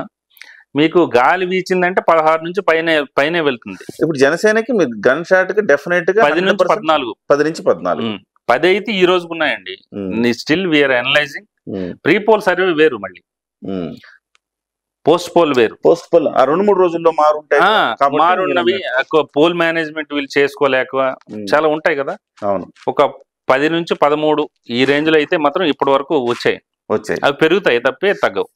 కొన్ని చోట్ల రైల్వే కోడూరు, ఈ ఎస్సీ నియోజకవర్గాలు, ఎస్సీ నియోజకవర్గాలు 5 తీసుకున్నారు పవన్ కళ్యాణ్ గారు. ఈ 5 పోలవరం మీరు కొంత ఎడ్జ్ వాళ్ళకే ఉందన్నారు, కానీ లోకల్లో వీళ్ళు ఇది స్వయంకృతాపరాధమేమో అనిపిస్తుంది. అంటే వీళ్ళు చేసుకోలేకపోయారేమో, ఎందుకంటే లోకల్లో కొంత వాళ్ళ మీద ఆయన ఆల్రెడీ చాలా రోజుల నుంచి ఉన్నాడు కాబట్టి వ్యతిరేకత కొంత కనపడింది. కానీ వీళ్ళు చేసుకోవడాలు ఫెయిల్ అయ్యారంటారా? సహజంగా అదే జరుగుతుంది కదండి. ఇప్పుడు పవన్ కళ్యాణ్ చాలా ఈసారి అయితే మాత్రం వ్యూహాత్మకంగానే అడుగులు వేశారు ఆయన. పవన్ కళ్యాణ్ ప్రతి చోట కూడా ఒక రాజకీయ నాయకుడిగా ఆయన నిలబడ్డాడు. ఆయన పవన్ కళ్యాణ్ ఫ్యాక్టరీ లేకపోతే ఈ రాజకీయాలు ఈసారి ఎన్నికలు అంత ఉండేవి కాదు, అంత రాజకీయాలు రంజుగా ఉండేవి కాదు. ఆయన ఫస్ట్ నిలబడటం, చంద్రబాబు అరెస్ట్ అయినప్పుడు వెళ్ళి జైల్లోకి వెళ్ళి సంఘీభావం తెలిపి బయటకు వచ్చి పొత్తు ప్రకటించడం, అక్కడ నుంచి ఒకసారి ఇనిషియేట్ అయింది. ఆయన ఫస్ట్ నుంచి ఆయన పోల్ మేనేజ్మెంట్ తర్వాత పొలిటికల్ స్ట్రాటజికల్ గానే వెళ్తున్నాడు ఆయన. వ్యూహం నాకు ఎందుకు అంటే పవన్ కళ్యాణ్ ఎందుకంటే ఫస్ట్ స్లోగన్ తీసుకొచ్చింది ఆయనే, ఓటు చేయలేనివ్వను, ప్రభుత్వ వ్యతిరేక ఓటు చేయలేనివ్వను. ఎందుకు అంటే అప్పటికి స్టాటిస్టిక్స్ తీసుకుంటే కలిసి వెళ్ళకపోవటం వల్ల వీళ్ళు స్ప్లిట్ అయిపోవటం, ఓటు స్ప్లిట్ అయిపోవటం వల్ల 42 నియోజకవర్గాలు కోల్పోయారు. అంటే అప్పుడే ఎంత రావాల్సింది? 65 అప్పుడే రావాల్సింది. అప్పుడు ఎంత? వీళ్ళు 110కి పరిమితం అయి ఉండేవాడు. బీజేపీ ఈసారి పెర్ఫార్మెన్స్ ఎట్లా ఉండే అవకాశం ఉంది? బీజేపీ ఏంటంటే ఫస్ట్ ఇప్పుడు కొత్తగా సంపాదించింది, గెయిన్ చేసింది ఏపీలో అయితే ఏం లేదు బీజేపీ. నేను గట్టిగా చెప్పగలను. బీజేపీ 2 చోట్ల 3 చోట్ల మహా అయితే గెలిచే అవకాశం అయితే ఉంటుంది. ఒకటి కైకలూరు, అది కూడా టైట్ ఉంది. నెక్స్ట్ అనపర్తి ఒకటి చివరి నిమిషంలో అది మెరుగుపడింది అంటున్నారు. అది ఇంకా పూర్తి క్లారిటీ లేదు. తెలుగుదేశం నుంచి వచ్చాడు కదా, అంత టైం కూడా లేదు అది. విశాఖ నార్త్ అనేది టైట్ ఉంది, అది వైఎస్ఆర్సీపీకి ఎడ్జ్ ఉంది టు బి ఫ్రాంక్. తర్వాత జేడి అక్కడ విశాఖ నార్త్ లో వివి లక్ష్మీనారాయణ, ఆయన సిబిఐ మాజీ జేడి ఎవరైతే ఉన్నారో ఆయన కొంత ఓటు అనేది స్ప్లిట్ చేశాడు. ఆయన ఏదైతే తెలుగుదేశం పార్టీ బీజేపీ అలయన్స్ కి రావాల్సిన ఓటు స్ప్లిట్ చేశాడు ఆయన. ఓకే. సో అక్కడ వైఎస్ఆర్సీపీకి ఛాన్స్ ఉంది, బట్ నాట్ ఎగ్జాక్ట్లీ. నెక్స్ట్ ఇంకా బీజేపీ కాన్స్టిట్యున్సీస్ అంటే రాయలసీమలో రాదు. ధర్మవరం జమ్మలమడుగులో there is a chance, but exact 100% వస్తుంది అనేది లేవు. చెప్పడం టైట్ ఉన్నాయి. తర్వాత బీజేపీ పబ్లిక్ లోకి వెళ్ళటానికి కూడాను వాళ్ళకి ఎనఫ్ టైం లేదు. లాస్ట్ మినిట్ అభ్యర్థులను ప్రకటిస్తున్నారు, ముందుగా వర్క్ చేసుకోలేదు కదా. ఎటొచ్చి మీకు ఒకటి కైకలూరు ఒకటి కనిపిస్తుంది, హెచ్చర్ల ఒకటి పోతుందండి, పోతుంది. ఇది ఒకటి కనిపిస్తుంది, కైకలూరు ఒకటి, ఇంకొక 1-2 నియోజకవర్గాలు తప్పితే ఛాన్స్ లేదు. పార్లమెంట్ లో ఎట్లా గెలిచే అవకాశాలు ఎంతవరకు? లాస్ట్ టైం మీరు చెప్పిన దానికి ఇప్పుడు స్టిక్ అని ఉన్నారు, పెరగచ్చా? పెరుగుతాయి, పెరిగే అవకాశం ఉంది. బట్ 17 నుంచి 19 అనేది నేను గతం నుంచి చాలా రోజుల నుంచి చెప్తున్నా. స్టిల్ అదే, దానికి strictly confined to that word. Srikakulam, Vizianagaram కూడా మాక్సిమం ఛాన్స్ ఉంది అలయన్స్ కి. విశాఖపట్నం, అనకాపల్లి బీజేపీ, అగైన్ రాజమండ్రి కూడా బీజేపీకి ఛాన్స్ ఉంది. కాకినాడ జనసేన వచ్చే అవకాశం ఉంది. మచిలీపట్నం కూడా జనసేనకు అవకాశం ఉంది. నర్సాపురం బీజేపీకి ఛాన్స్ ఉంది. విజయవాడ 100% అక్కడ కేసినేని చిన్ని మంచి మెజారిటీతో ఆయన గెలుస్తున్నాడు. ఆయన టీడీపీ, గుంటూరు నుంచి టీడీపీ ఎంపీ అభ్యర్థి గెలుస్తున్నారు. నర్సరావుపేట కూడాను లావు శ్రీకృష్ణదేవరాయలే గెలుస్తున్నారు. నెక్స్ట్ నెల్లూరు విషయంలో తెలుగుదేశం పార్టీ అభ్యర్థి వేమిరెడ్డి ప్రభాకర్ రెడ్డి ఆయన గెలుస్తున్నారు. హిందూపురం అండ్ చిత్తూరు అయితే మాత్రం మంచి మెజారిటీతో అక్కడ ఆయన చిత్తూరు దగ్గుమళ్ళ ప్రసాదరావు ఆయన గెలుస్తున్నారు. నంద్యాల కూడా అవకాశం ఉంది. అదేంటంటే వీఆర్ స్టిల్ ఎనలైజింగ్. అక్కడ నంద్యాల గతంలో వైఎస్ఆర్సీపీకి ఉండింది, ఇప్పుడైతే మనకు చాలా వరకు అనలైజ్ చేసుకుంటుంటే డేటా తీసుకునేటప్పుడు క్రాస్ ఓటింగ్ ఫ్యాక్టర్ కూడా అక్కడ ఉంది. చాలా నియోజకవర్గాలు, నందికొట్కూరు, పాణ్యం, అవన్నీ కూడా క్రాస్ ఓటింగ్ ఛాన్సెస్ అయితే ఉన్నాయి. తర్వాత ఒంగోలు టీడీపీ గెలుస్తుంది, టీడీపీకి అవకాశం ఉంది. అమలాపురం మంచి మెజారిటీతో తెలుగుదేశం పార్టీ అభ్యర్థి గెలుస్తున్నారు. ఇంకా బాపట్ల కూడా గెలుస్తున్నారు, అనంతపురం ఛాన్స్ ఉంది. టైట్ అనేది కడప ఉంది. అంటే ఇంకా ఎనలైజ్ చేయలేకపోతాం ఎవరికి ఎంత పర్సంటేజ్ వరకు ఛాన్స్ ఉంది, ఎంతవరకు ఉంది అనేది మేము ఇంకా అక్కడ వరకు వెళ్ళలేదు. షర్మిల అండ్ వర్సెస్ అవినాష్ మధ్యలో టీడీపీ అభ్యర్థి కూడా ఇక్కడ. అంటే షర్మిలకు గెలిచే అవకాశం ఎంతవరకు ఉంది? అంటే షర్మిల 3వ ప్లేయర్ ఉండిపోతుందా, లేకపోతే టాప్ 2లో ఉంటుందా? టాప్ 2లో ఉంటుంది. పోటీ బిట్వీన్ అవినాష్ అండ్ షర్మిల అవ్వచ్చు. ఓకే, ఇంకా కొన్ని నియోజకవర్గాలు స్టిల్ అనలైజ్ చేస్తున్నాయి. వైసీపీకి ఎడ్జ్ ఉండే ఛాన్సెస్ ఉండే. వైఎస్ఆర్సీపీకి అరకు, ఏలూరు కూడా ఛాన్స్ ఉంది. 50-50లో ఎడ్జ్ అయితే వైఎస్ఆర్సీపీకి ఉంది. కర్నూలు, తిరుపతి 100% మరోసారి అక్కడ నుంచి వైఎస్ఆర్సీపీ అభ్యర్థి గెలుస్తున్నారు. తిరుపతి పోద్దా సార్? ఖచ్చితంగా పోతుంది. ఇంకా రాజంపేట మిథున్ రెడ్డి గెలుస్తున్నారు. ఈ 5 అనేది వాళ్ళకి డ్యామ్ షూర్. కిరణ్ కుమార్ రెడ్డి గట్టి పోటీ ఇవ్వలేకపోయడం అంటే అక్కడ ఉన్న సామాజిక వర్గ సమీకరణాలు కావచ్చు, రకరకాల సమీకరణాలు, తర్వాత బీజేపీ సింబల్ దానికి తోడు మీరు ఎప్పుడు వెళ్ళారు, ఎన్నికల గోదాలోకి ఎప్పుడు దూకారు అనేది కూడా ఇంపార్టెంటే కదా. నిత్యం ఉండటం వేరు, ఎలక్షన్ కోసం గెస్ట్ ఆర్టిస్ట్ లా పెట్టడం వేరు. ఈసారి చలమల శెట్టి ఫేట్ ఈసారి కూడా మారట్లేదా? చలమల శెట్టి ఆయన పాపము అదృష్టం ఎలా వస్తుంటే ఆయన 100 కిలోమీటర్లు అటు నుంచి పరిగెత్తుంటాడు. ఆయన వాస్తవానికి ఏంటంటే because of Pawan Kalyan, Uday Srinivas is going to win. కొంత క్రాస్ ఓటింగ్ జరగచ్చు, రకరకాల స్పెక్యులేషన్స్ వచ్చాయి ముందు క్రాస్ ఓటింగ్ మీరు చెప్పింది వాస్తవం. కాకపోతే ఏంటంటే పవన్ కళ్యాణ్ గట్టిగా నిలబడ్డాడు. ఆయన ఆ 7 సెగ్మెంట్ల విషయంలో గట్టిగా నిలబడ్డాడు. ఎక్కువ అక్కడే మీరు సెంట్రలైజ్ చేసుకుని చేశాడు, ఆయన వర్క్ చేశాడు.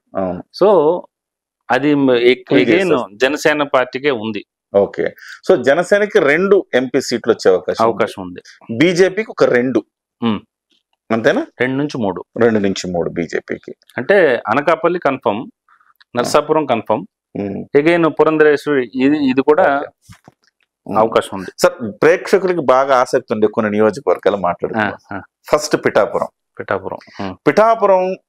చివరికి జ్యోతిష్యులు కూడా పిఠాపురంలో కొంతమంది జ్యోతిష్యులు 5,000 తేడాతో ఓడిపోతున్నాడు, అలా జరగకపోతే నేను జ్యోతిష్యం మానేస్తాను అని సవాల్ చేసిన జ్యోతిష్యులు కూడా కొన్ని ఛానల్లో కనబడుతున్నారు. మళ్ళీ మీరు వెళ్తారా జ్యోతిష్యుడి దగ్గరికి? నేను చేయలేదు. ఆయన్ని పిలుపుద్దాం అనుకుంటున్నాను. డెఫినెట్ గా అయిన తర్వాత ఆయన జ్యోతిష్యం చెప్తాడా మానేస్తాడని అడుగుదాం అనుకుంటున్నా. సరే, ఇవన్నీ ఏంటంటే జ్యోతిష్యాలు, వీటి జోలికి అంకెలు మనం కేవలం డేటా మాత్రమే చూస్తాం. అంతే అంతే, జస్ట్ మీకు ఈవెన్ ఎనలిస్టులను కూడా మేము పెద్దగా చేసుకోం. అవును. ఎందుకంటే మా దగ్గర డేటాని బేస్ చేసుకుని మాట్లాడతాం. ఇప్పుడు అందరూ ఊహించుంటారు దెందులూరులో టీడీపీకి ఎదురుగాలి అనేది మనం చెప్పాం ఫస్ట్. వల్లభనేని వంశీ గాని, కొడాలి నాని గాని వీళ్ళందరూ కూడా ఓడిపోయే లిస్ట్ లో ఉన్నారని ఫస్ట్ చెప్పింది మనం. ఓకే, అంత ధైర్యంగా ఎందుకు చెప్పాము? డేటా ఉంది కాబట్టి. అవును. నేను చిన్నప్పటి నుంచి చూస్తూనే ఉన్నా, కుప్పంలో చంద్రబాబు ఓడిపోతున్నాడు అనేది ఇస్తూనే ఉంటారు. అంతే, కరెక్ట్, ఇస్తూనే ఉన్నారు కదా. ఏం జరగలేదు కదా, జరిగే ఛాన్స్ ఉంటాయి కొన్ని చోట్ల, కానీ కొంచెం దరిదాపుల్లో ఉన్నా కూడా అనుకోవచ్చు. చిత్ర విచిత్రంగా వీళ్ళు మాట్లాడుతుంటారు, వాళ్ళ మీద స్పందన ప్రతిస్పందన, ఇదంతా మనకు టైం వేస్ట్. జ్యోతిష్యులు సబ్జెక్ట్ పక్కన పెడదాం, వాళ్ళ జోలికి మేము వెళ్ళదలుచుకోలేదు, అసలు అంత టైం కూడా లేదు. ఓకే, సో పిఠాపురంలో పవన్ కళ్యాణ్ గెలుస్తాడు అనేది కన్ఫర్మ్ అయిపోయింది. మీరు ఇచ్చారు, నేను కూడా అక్కడ తిరిగాను, చాలా పోలింగ్ రోజు ఉన్నాను. పోలింగ్ రోజు దాదాపు 30-40 పోలింగ్ బూతులు తిరిగాను. ట్రమండస్ రెస్పాన్స్ ఉంది. చాలా చోట్ల వైసీపీ వాళ్ళు పోలింగ్ ఏజెంట్లే ఇక అయిపోయింది అని వెళ్ళిపోయిన సందర్భం కూడా చూసాను. మీ అంచనా ఏంటి సార్? అది వాళ్ళకు కూడా తెలుసు. పిఠాపురంలో పవన్ కళ్యాణ్ మన ప్రీపోల్ సర్వే ప్రకారం 35,000 to 40,000. ఇది పోస్ట్ పోల్లో ఇది ఎక్కువే వస్తుంది కానీ తగ్గదు. ఓకే, ఖచ్చితంగా ఎక్కువే వస్తుంది కానీ తగ్గదు. పిఠాపురంలో మంచి మెజారిటీతో ఆయన గెలుస్తున్నారు. పవన్ కళ్యాణ్ ఎంతో మంది జన సైనికుల ఆత్రంగా ఎదురు చూస్తున్న ఆ క్షణాల కోసం అవి రానే వచ్చాయి. ఆయన అసెంబ్లీలోకి అడుగు పెట్టబోతున్నారు, మంచి మెజారిటీతో అడుగు పెట్టుకుంటారు. నెక్స్ట్ కుప్పం 30,000 35,000 ప్లస్ మెజారిటీతో ఆయన గెలుస్తున్నాడు చంద్రబాబు. పులివెందుల మంచి మెజారిటీతోనే మళ్ళీ అగైన్ జగన్మోహన్ రెడ్డి గెలుస్తున్నాడు. ఇంకా అక్కడ వరకు వెళ్ళలేదు మనం, వెళ్ళినప్పుడు నేను చెప్తాను మీకు పర్సనల్ గా, నేను చెప్తా. మంచి మెజారిటీతోనే పులివెందులు గెలుస్తున్నాడు జగన్మోహన్ రెడ్డి. మంగళగిరి కూడాను as per pre poll survey 25,000 plus majority. అంత బాగానే వచ్చినట్టు మీరు రాసుకోండి ఖచ్చితంగా. సరే, ఉండి రఘురామకృష్ణరాజు గెలుస్తున్నాడు. అక్కడ కలవపూడి శివ సంథింగ్ ఆయన ఒక 15,000 20,000 ఓట్ల వరకు చేయాల్సొచ్చు. ఈవెన్ దో ఈయన గెలుస్తాడా? మనం పోలింగ్ డేకి 5 days 6 days ముందు కూడా మనం సర్వే చేసాం ఉండిలో. ఓకే, దాదాపు 16% మార్జిన్ ఉంది హై ఎవరికి? రఘురామకృష్ణరాజుకి. సో పోలింగ్ సరళి, పోస్ట్ పోల్ ఇవన్నీ తీసుకోండి మీరు. తీసుకున్న తర్వాత కలువపూడి శివ అనే వ్యక్తి కూడా పెరిగినప్పుడు ఇంకా పెరిగింది అనుకోండి ఫర్ సపోజ్, అప్పుడు ఎంత ఉంది? 5 to 6% ఉంది అంతే, అంత మించి ఏం లేదు. పెరిగిందే అనుకోండి, మహా వెళ్తే ఒక 20,000 ఓట్ల వరకు వెళ్ళింది అనుకోండి, ఈయన కొంత మెజారిటీ తగ్గుతుంది తప్పితే బ్రహ్మాండం గెలుస్తున్నాడు. ఓకే, నగరి రోజా ఓడిపోతున్నారు, గాలి భావన్ ప్రకాష్ గెలుస్తున్నారు. మెజారిటీ గురించి అనవసరం. అంబటి రాంబాబు ఓడిపోతున్నారు. రోజా రాంబాబు ఇద్దరు ఓడిపోతున్నారు. నోటి దూరు సారీ, ఓకే, అంటే నోటి దూరం ఉన్న వాళ్ళందరూ పోతున్నారు. కొడాలి నాని ఓడిపోతున్నారు. కొడాలి నాని ఓడిపోతున్నారని సంవత్సరం క్రితం నేను చెప్పాను. స్టిల్ అదే పరిస్థితిలో ఉంది అక్కడ సిచ్యుయేషన్. పోస్ట్ పోల్కి ఇంకా అక్కడికి వెళ్ళలేదు, బట్ టైం లేదు, ఓడిపోతున్నారు. కొడాలి నాని ఓడిపోతున్నారు అనేటప్పుడు నాకు నా మీద తీవ్రమైన చర్చ జరిగింది, తీవ్రమైన వ్యతిరేకత కూడా ఏర్పడింది. బట్ మేము క్రెడిబిలిటీ కోల్పోతే కరెక్ట్ కాదు. ఇంత ధైర్యంగా చెప్పగలుగుతున్నామంటే నా క్రెడిబిలిటీని పనంగా పెట్టి చెప్తున్నా. ఎందుకు మేము తప్పులు చేస్తాం? అంతే. సరే, ఈ రోజు ఉండి రేపు వెళ్ళిపోయిన వాళ్ళ గురించి మనం అవసరంలా. వాళ్ళు ఏంటంటే వాళ్ళకి ఇష్టానుసారం ఎటు కావాలంటే వాళ్ళ పొలిటికల్ ఎఫిలియేషన్స్ వాళ్ళకు ఉంటాయి, వాళ్ళు ఎటు కావాలంటే అటు చెప్పేస్తారు. కానీ మేము అలా చెప్పలేం, ఎందుకంటే వన్స్ క్రెడిబిలిటీ పోయిన తర్వాత మనల్ని ఎవరు ఆదరించరు. అందుకని క్రెడిబిలిటీ ఇంపార్టెంట్ కాబట్టి నేను ఖచ్చితంగా గంటాపదంగా కూడా చెప్తున్నా ఇవన్నీ కూడా. ఓకే, ఈయన వల్లభనేని వంశీ దీంట్లో వేరేజ్ మీకు చాలా చోట్ల ఈ వల్లభనేని వంశీ కూడా ఓడిపోతున్నారని నేను చెప్పానండి. 1 year బ్యాకే చెప్పాను. ఈసారి ఇప్పుడు కూడా ఓడిపోతున్నారు ఆయన. వల్లభనేని వంశీ కూడా ఓడిపోతున్నారు. ఇంకేదో చెప్తున్నారు వేరే. అంటే ఇప్పుడు ప్రజల్లో ఒక గందరగోళం. ఎవరు పడితే వాళ్ళు ఒక ఎక్సెల్ షీట్ లో తయారు చేసేసి ఒక PDF చేసి వాట్సాప్ లో వదిలేస్తున్నారు. వాళ్ళకి అడ్రస్లు ఉండవు, ఏముండవు. అలాంటి వాటి ఎఫెక్ట్ మా మీద పడుతుంది, సిన్సియర్ ప్లేయర్స్ మీద పడుతుంది. ఎందుకంటే ఈ సోషల్ మీడియా, యూట్యూబ్, ఈ ఫేక్ సర్వేలు ఇవన్నీ నమ్మకూడదండి. వాళ్ళు ఎవడో ఏదో ఒకటి చెప్తాడు, దాని మీద వీళ్ళు టెన్షన్ పడుతుంటారు. ఎవ్రీడే వీళ్ళు మార్చేస్తుంటారు. అసలు శాంపిల్ సైజ్ ఏంటి, ఒక శాంపిల్కి ఎంత ఖర్చు అవుతుంది, ఎంత యంత్రాంగం ఉంటుంది, ఎలా ఎనలైజ్ చేస్తారు, అసలు సర్వే మెథడ్స్ ఏంటి, వాట్ ఈజ్ సెఫాలజీ, అసలు ఎలా ఎనలైజ్ చేస్తారు, క్వెరీస్ ఎలా రన్ చేస్తారు, ఇదంతా తెలియకుండా వీళ్ళు ఇష్టానుసారం ఎక్సెల్, PDF ఈ 2 వస్తే చాలు. దాని మీద చర్చోపచర్చలు మీ డిజిటల్ మీడియాలు కూడా మంచి వ్యూవర్షిప్ వస్తుంది కాబట్టి మీరు కూడా కొట్టుపడేస్తున్నారు. Correct sir. ఇప్పుడు మంత్రులు ఆల్మోస్ట్ మీరు చెప్పిన వాళ్ళందరూ కూడా మర్చిపోయి పేరుని నాని ఆయన తప్పుకున్నాడు, పేరుని కిట్టు పోతున్నాడు. అదే కిట్టు పోతున్నాడు. సార్ ఓవరాల్ గెలిచే మంత్రులు ఎవరైనా ఉన్నారా సార్? ఆయన కార్బూన్ నాగేశ్వరరావు కూడా ఓడిపోతున్నాడు. వైఎస్ఆర్ తాడేపల్లిగూడెం కొట్టు సత్యనారాయణ ఓడిపోతున్నాడు. బాలినేని శ్రీనివాసరెడ్డి ఓడిపోతున్నాడు. తర్వాత ఇంతకుముందు అవంతి శ్రీనివాస్ కూడా ఓడిపోతున్నాడు. గుడివాడ అమర్నాథ్ ఓడిపోతున్నాడు. గాజువాక్ లో పల్లా శ్రీనివాస్ మంచి మెజారిటీతో గెలుస్తున్నాడు. ఓకే. సో గెలిచే వాళ్ళు కూడా మంత్రులు ఎవరు పెద్దగా కనపడట్లా లిస్ట్ లో, చాలా తక్కువ. ఒకళ్ళిద్దరు ఎక్కడైనా రాయలసీమలో గెలవచ్చు. పెద్దిరెడ్డి రామచంద్రారెడ్డి గెలుస్తాడు కావచ్చు. సో ఆ పుంగనూరు ఏంటి సార్? పుంగనూరు టైట్ ఉంటే కొంత టైట్ ఫైట్ ఇచ్చినప్పటికీ ఆయన పోల్ మేనేజ్మెంట్ లో దిట్టండి. వీళ్ళందరికీ క్లారిటీ లేకుండా పొంగనూరు కొడతాం, కుప్పం కొడతాం, ఈ పులివెందులు కొడతాం, ఈ కొడతాం అనేది రాజకీయ నాయకులు మాట్లాడే భాష ఇది. కానీ అది జరగదు. పొంగనూరు ఆయన పోల్ మేనేజ్మెంట్ లో దిట్ట. పొంగనూరు ఏంటి, తంబళ్ళపల్లిలో కూడా వాళ్ళ బ్రదరే ఉన్నాడు. అది కూడా వాళ్ళు వైఎస్ఆర్సీపీకి వెళ్ళే అవకాశం ఉంది. గ్రౌండ్ లో ఉంటే క్లారిటీ ఉంటుందండి. లేకుండా మనకి నియోజకవర్గాల పేర్లే తెలియదు. నిన్న ఏదో ఒక సర్వే బాగా క్రెడిబుల్ అని చెప్పేసి చూపించారు. అసలు ఆ నియోజకవర్గాల్లో ఆ అభ్యర్థులే లేరు, అయినా సర్వే రిపోర్ట్ ఇచ్చేస్తారు. Okay sir, final question. Pawan Kalyan effect ఎంతవరకు ఉంది ఈ ఎన్నికల్లో? పవన్ కళ్యాణ్ పాత్ర ఎలా చూడాలి ఈ ఎన్నిక? ఒక సింగిల్ లైన్ లో చెప్పాలంటే Pavan Kalyan hero of the battle అండి.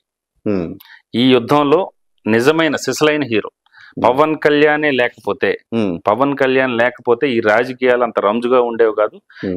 ఈ యుద్ధం అనేది ఈ బేకర్ పోరు ఉండేది కాదు, ఏదో చప్పగా ఉండేది. మీరు గ్రాడ్యువల్ గా తీసుకోండి. ఫస్ట్ వ్యూహం తనకు వదిలేయండి అన్నాడు. అంతకు ముందు పవన్ కళ్యాణ్ వేరు, ఆయనకి స్థిరత్వం లేదు. ఆయన నిజంగానే కొన్ని డెసిషన్స్ రాజకీయ నాయకులకు నచ్చేవి కాదు, రాజకీయ వ్యూహాలు ఉండేవి కాదు. తర్వాత ఏమైంది, ప్రభుత్వ వ్యతిరేక ఓటు చేలనివ్వనని వచ్చాడు. మాట్లాడటం వేరు, దాని మీద నిలబడటం వేరు. నిలబడ్డాడు ఆయన. వీళ్ళ స్నేహాన్ని దెబ్బతీస్తున్న ప్రతి ఒక్కరిని పక్కన పెట్టాడు. కరెక్ట్. వీళ్ళ మైత్రికి ఎవరెవరైతే అడ్డొచ్చారో అందరినీ, వాళ్ళు ఎంత అత్యంత సన్నిహితులు కానీ అందరినీ పక్కన పెట్టాడు. ఎందుకు? రాష్ట్ర సంక్షేమం కోసం, రాష్ట్ర క్షేమం కోసం అని చెప్పేసి ఆయన చెప్పాడు. తర్వాత ఇదే స్నేహాన్ని ఒక పెద్ద వ్యక్తిని జైల్లో ఉంచినప్పుడు మళ్ళీ అగైన్ వీళ్ళ మైత్రి కూడా దెబ్బతింటుంది. దానికి తోడు ఒక పార్టీ బలహీనపరుస్తున్నారు. ఒక పార్టీని బలహీనపరిచినప్పుడు డెఫినెట్ గా నిలబడాలి. నిలబడకపోతే రెండు కలిసి వెళ్ళలేవు. మన బలం కూడా సరిపోదు. ఇప్పుడు ఏదైనా ఒక పెద్ద రాజకీయవేత్తను మనం కొట్టాలనుకుని వెళ్ళేటప్పుడు మన ఇద్దరం కలిసి వెళ్తే వ్యూహం అనేది అక్కడ అవుతుంది. ఆయన బంధించినప్పుడు నేరుగా వెళ్ళి, వాస్తవానికి ఆయన కూడా చెప్పాడు, ఎక్కడైనా జైల్లో ఉండే వాళ్ళని కలిస్తే బ్యాడ్ సిగ్నల్స్ వెళ్తాయి. కరెక్ట్. ఈయన కూడా ఆపాదిస్తారు. సరే ప్యాకేజ్ అంటారు. ఇవన్నీ అన్నిటికీ కూడా పక్కన పడేసి నేరుగా వెళ్ళి కలిసి బయటకు వచ్చి పొత్తు ప్రకటించాడు ఆయన. నేను చాలా సందర్భాలు చెప్పాలనుకున్నా. నా సోషల్ మీడియా ప్లాట్ఫామ్ లో, నా పేజ్ లో నేను పెట్టాను, this battle is between Jagan Anna versus Jagan. Jagan versus Jagan. Okay. ఎందుకంటే ఆయన సంక్షేమం గెలిపిస్తుందా, లేకపోతే ఆయన అహంకారం కానీ, లేకపోతే ఆయన వైఖరి, ఆయన ఏదైతే అనుకుంటున్నాడో అది చేద్దాం అనుకున్న అభివృద్ధి లేనితనం ఇది ఓడిస్తుందా, సంక్షేమం గెలిపిస్తుందా, ఇది ఓడిస్తుందా అనేది. ఇక్కడ కూడా ఏంటంటే బికాస్ ఆఫ్ జగన్మోహన్ రెడ్డి మేము పొత్తు పెట్టుకున్నాం అనేది ఆయన ఓపెన్ గా చెప్పాడు. చాలా సందర్భాల్లో జగన్మోహన్ రెడ్డి ఇప్పుడు పార్టీ తెలుగుదేశం పార్టీ ఇది టాపిక్ డిబేట్ అవుతుంది. తెలుగుదేశం పార్టీ ఆఫీస్ మీద దాడి జరిగిన తర్వాతనే ఫస్ట్ వాళ్ళు ఐకమత్యంగా బయటకు వచ్చారు. అప్పటి వరకు భయపడ్డారు కార్యకర్తలు, ఏకమయ్యారు. ప్రతి చోట తెలుగుదేశం పార్టీ కార్యకర్తలు ఎప్పుడైనా బలహీనపడినప్పుడు, తెలుగుదేశం పార్టీ బలహీనపడిన ప్రతిసారి జగన్మోహన్ రెడ్డి ఫ్యాక్టరీ ఉంటది అక్కడ. ఇది ఒక విశ్లేషణ మాత్రం, ఇది సెఫాలజీ కాదు, ఇంకోటి కాదు. ఎందుకంటే మనకి మీడియా అనుభవం ఉంది, తర్వాత రాజకీయం అనుభవం ఉంది కాబట్టి ఒక విశ్లేషణ మాత్రమే. అంటే తెలుగుదేశం బలహీనపడిన ప్రతిసారి కూడా జగన్మోహన్ రెడ్డి ఏదో విధంగా, ఇప్పుడు ఒక ల్యాండ్ టైటిలింగ్ యాక్ట్ అనండి, లేకపోతే ఇంకోటి, ఇప్పుడు మళ్ళీ బలపడడానికి జగన్మోహన్ రెడ్డి చర్యలు ఉపయోగపడుతున్నారా? ఎప్పుడైతే డౌన్ అవుతుందో జగన్మోహన్ రెడ్డి చర్యల వల్ల వీళ్ళు బలపడుతున్నారు. ఓకే. మీరు ఫర్ సపోజ్ తీసుకోండి, రీసెంట్ డెవలప్మెంట్ కూడా ఆయన ఏకంగా first at a time 4,000 pension ఇచ్చేస్తాను అన్నాడు. ఆయన నేను చివరి నిమిషం వరకు నేను ఇవ్వను అంటాడు. అవును. పబ్లిక్ ఎలా చూస్తారు అప్పుడు? కరెక్ట్. మనకి ఇమీడియట్ గా ఫస్ట్ మంత్ నుంచి వచ్చేస్తుంది కదా. అంత కొంత డైవర్ట్ అయ్యే అవకాశం అయితే ఉంటుంది. పవన్ కళ్యాణ్ గారు ఆయన అరెస్ట్ అయ్యాడు. అరెస్ట్ అయినప్పుడు ఈయన మీద కేసులు ఉన్నాయి, ఈయన జైలు శిక్ష అనుభవించారు, ఆయన మీద కేసులు వచ్చినాయి, ఆయన జైలు. అప్పుడు పవన్ కళ్యాణ్ చాలా మంది అనుకున్నది ఏంటంటే ఇద్దరు అవినీతి పరులు, నేను ఒక్కడనే స్వచ్ఛమైన వాడిని, నన్ను ఎన్నుకోండి అని జనాల్లోకి వెళ్ళుంటే పవన్ కళ్యాణ్ గారు కింగ్ అయ్యేవారు కదా, కనీసం 30 నుంచి 40 స్థానాలు ఈ ఎజెండాతో కొట్టుకోవచ్చు కదా అని చాలా మంది ఆశించారు. అవును, 30 నుంచి 40 స్థానాలు మీరు కొట్టినా కూడాను మీకు ప్రభుత్వం అయితే మీది రాదు కదా. ఓకే. జనసేన ప్రభుత్వం అయితే రాదు కదా, రాదు. 175 స్థానాల్లో మీరు సంస్థాగతంగా ఇంకా బలపడలేదు, మీకు ఆర్థిక వనరులు లేవు, రాజకీయ మీకు నాయకత్వం చాలా చోట్ల లేదు. ఎలక్షన్ గోదాలో దిగటం వరకు ఓకే, కానీ మీరు గెలవాలి కదా. గెలవకపోతే మళ్ళీ వీళ్ళే సోకాల్డ్ ఈ మేధావులే అంటారు, ఇన్ని పోటీ చేసావు అసలు ఇన్ని గెలవలేదు నీకు ఎందుకే అంటారు. అదే 35 అట్లా గెలుచుంటే మీరు కింగ్ అవ్వచ్చు కదా, ఎవరో ఒకళ్ళ సపోర్ట్ మీకే ఇస్తారు, మీరే కింగ్ అవ్వచ్చు కదా. కర్ణాటక ఎలా అవుతారు? మీకు ఓట్ స్ప్లిట్ అయిపోతుంది కదా, మీకు అర్థం కావట్లేదు. ఓట్ స్ప్లిట్ అయిపోతుంది కదా, ప్రతి చోట తెలుగుదేశం పార్టీ నిల్చున్న ప్రతి చోట నేను నిల్చుంటాను, ఏమవుతుంది, నీకున్న ఓట్లు వాళ్ళకున్న ఓట్లు పడతాయి, మళ్ళీ ఎగైనా అదే పార్టీ వస్తుంది కదా. అదే పవన్ కళ్యాణ్ ఏదైతే డెసిషన్ తీసుకున్నాడో అది కరెక్ట్. అదే చెప్తున్నా, నిలబడటం మాట్లాడటం వేరు, రాజకీయాల్లో మాట్లాడటం వేరు, నిలబడటం వేరు. ఎన్ని కష్టాలు వచ్చినా నిలబడటం వేరు.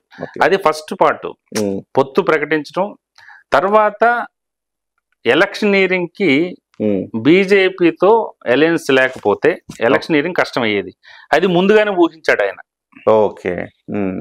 మీరు చాలా జాగ్రత్తగా గమనిస్తే వీళ్ళకి అన్ని అనుకూల అంశాలు ఉన్నాయి. డీజీపీని కొంతవరకు అంటే ఈసీస్ట్ కూడా స్టాండ్ అయ్యి డీజీపీని తప్పించడం,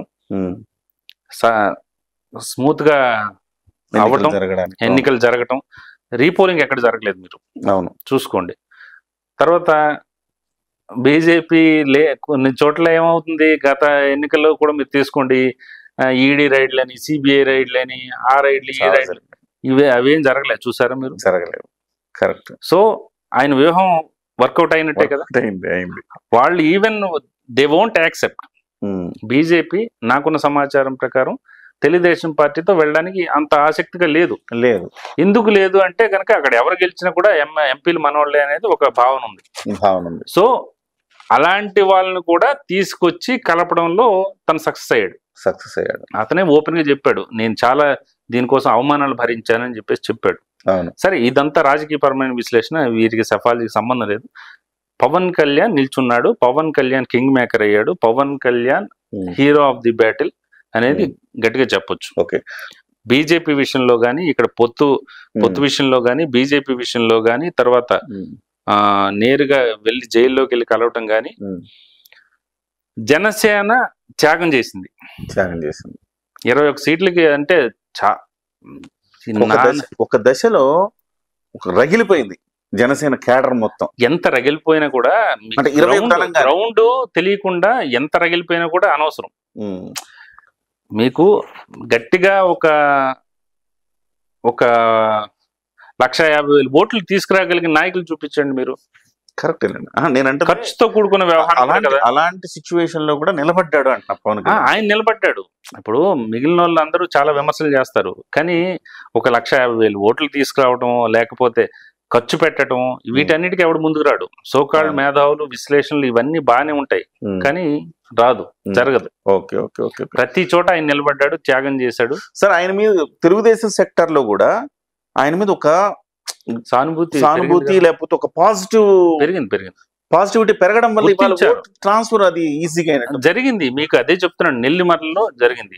ఓకే. చాలా చోట్ల మీకు ఒక ఇచ్చాపురం కాన్స్టిట్యున్సీను టైట్ అయిపోయింది. Ichchapuram TDP versus YSRCP, TDP కంచుకోటది, వైఎస్ఆర్సీపీ బాగా ఎమర్జ్ అయింది. అయినప్పుడే బికాజ్ ఆఫ్ జనసేన వాళ్లకున్న ఓటు ఏదైతే సాలిడ్ ఓటు పడింది వీళ్ళకి. వేరే నెల్లిమర్లలో సాలిడ్ ఓటు టీడీపీ ఓటు పడింది. అలయన్స్ కూడా వర్కౌట్ అయింది కాబట్టి మీకు ఈ ఫిగర్ వస్తుంది. Okay okay okay right. Overall గా హీరో ఆఫ్ ద బ్యాటిల్ అంటారు. అంతే అంతే. ఎనీవే సార్ ఒకే ఒక మాట, ఓవరాల్ గా మెజారిటీలో చూసుకుంటే ప్రముఖుల్లో హైయెస్ట్ మెజారిటీ ఎవరికి రావచ్చు అంటారు? హైయెస్ట్ మెజారిటీ అంటే ఫస్ట్ అగైన్ జగన్మోహన్ రెడ్డికి వస్తుంది. అంతేనా? పవన్ కళ్యాణ్ తర్వాత రెడ్డి పోలిస్తే జగన్కే ఎక్కువ జగన్మోహన్ రెడ్డికి వస్తుంది. నెక్స్ట్ పవన్ కళ్యాణ్ ఉండొచ్చు. Okay okay. Anyway thank you very much. అంటే పోస్ట్ పోల్ ఇది కూడా ఉంటుంది కాబట్టి మళ్ళీ ఒకసారి నేను మీకు పర్సనల్ గా చెప్తాను, లేదా ఇంటర్వ్యూలు అంటే చెప్తాను. డెఫినెట్లీ ఇప్పుడున్న అనాలిసిస్ ప్రకారం డెఫినెట్ గా చాలా టైం ఇచ్చారు, చాలా ఆసక్తికరమైన అంశాలు చెప్పారు. థ్యాంక్స్ అలాట్ ప్రవీణ్ గారు. థ్యాంక్ యూ అండి.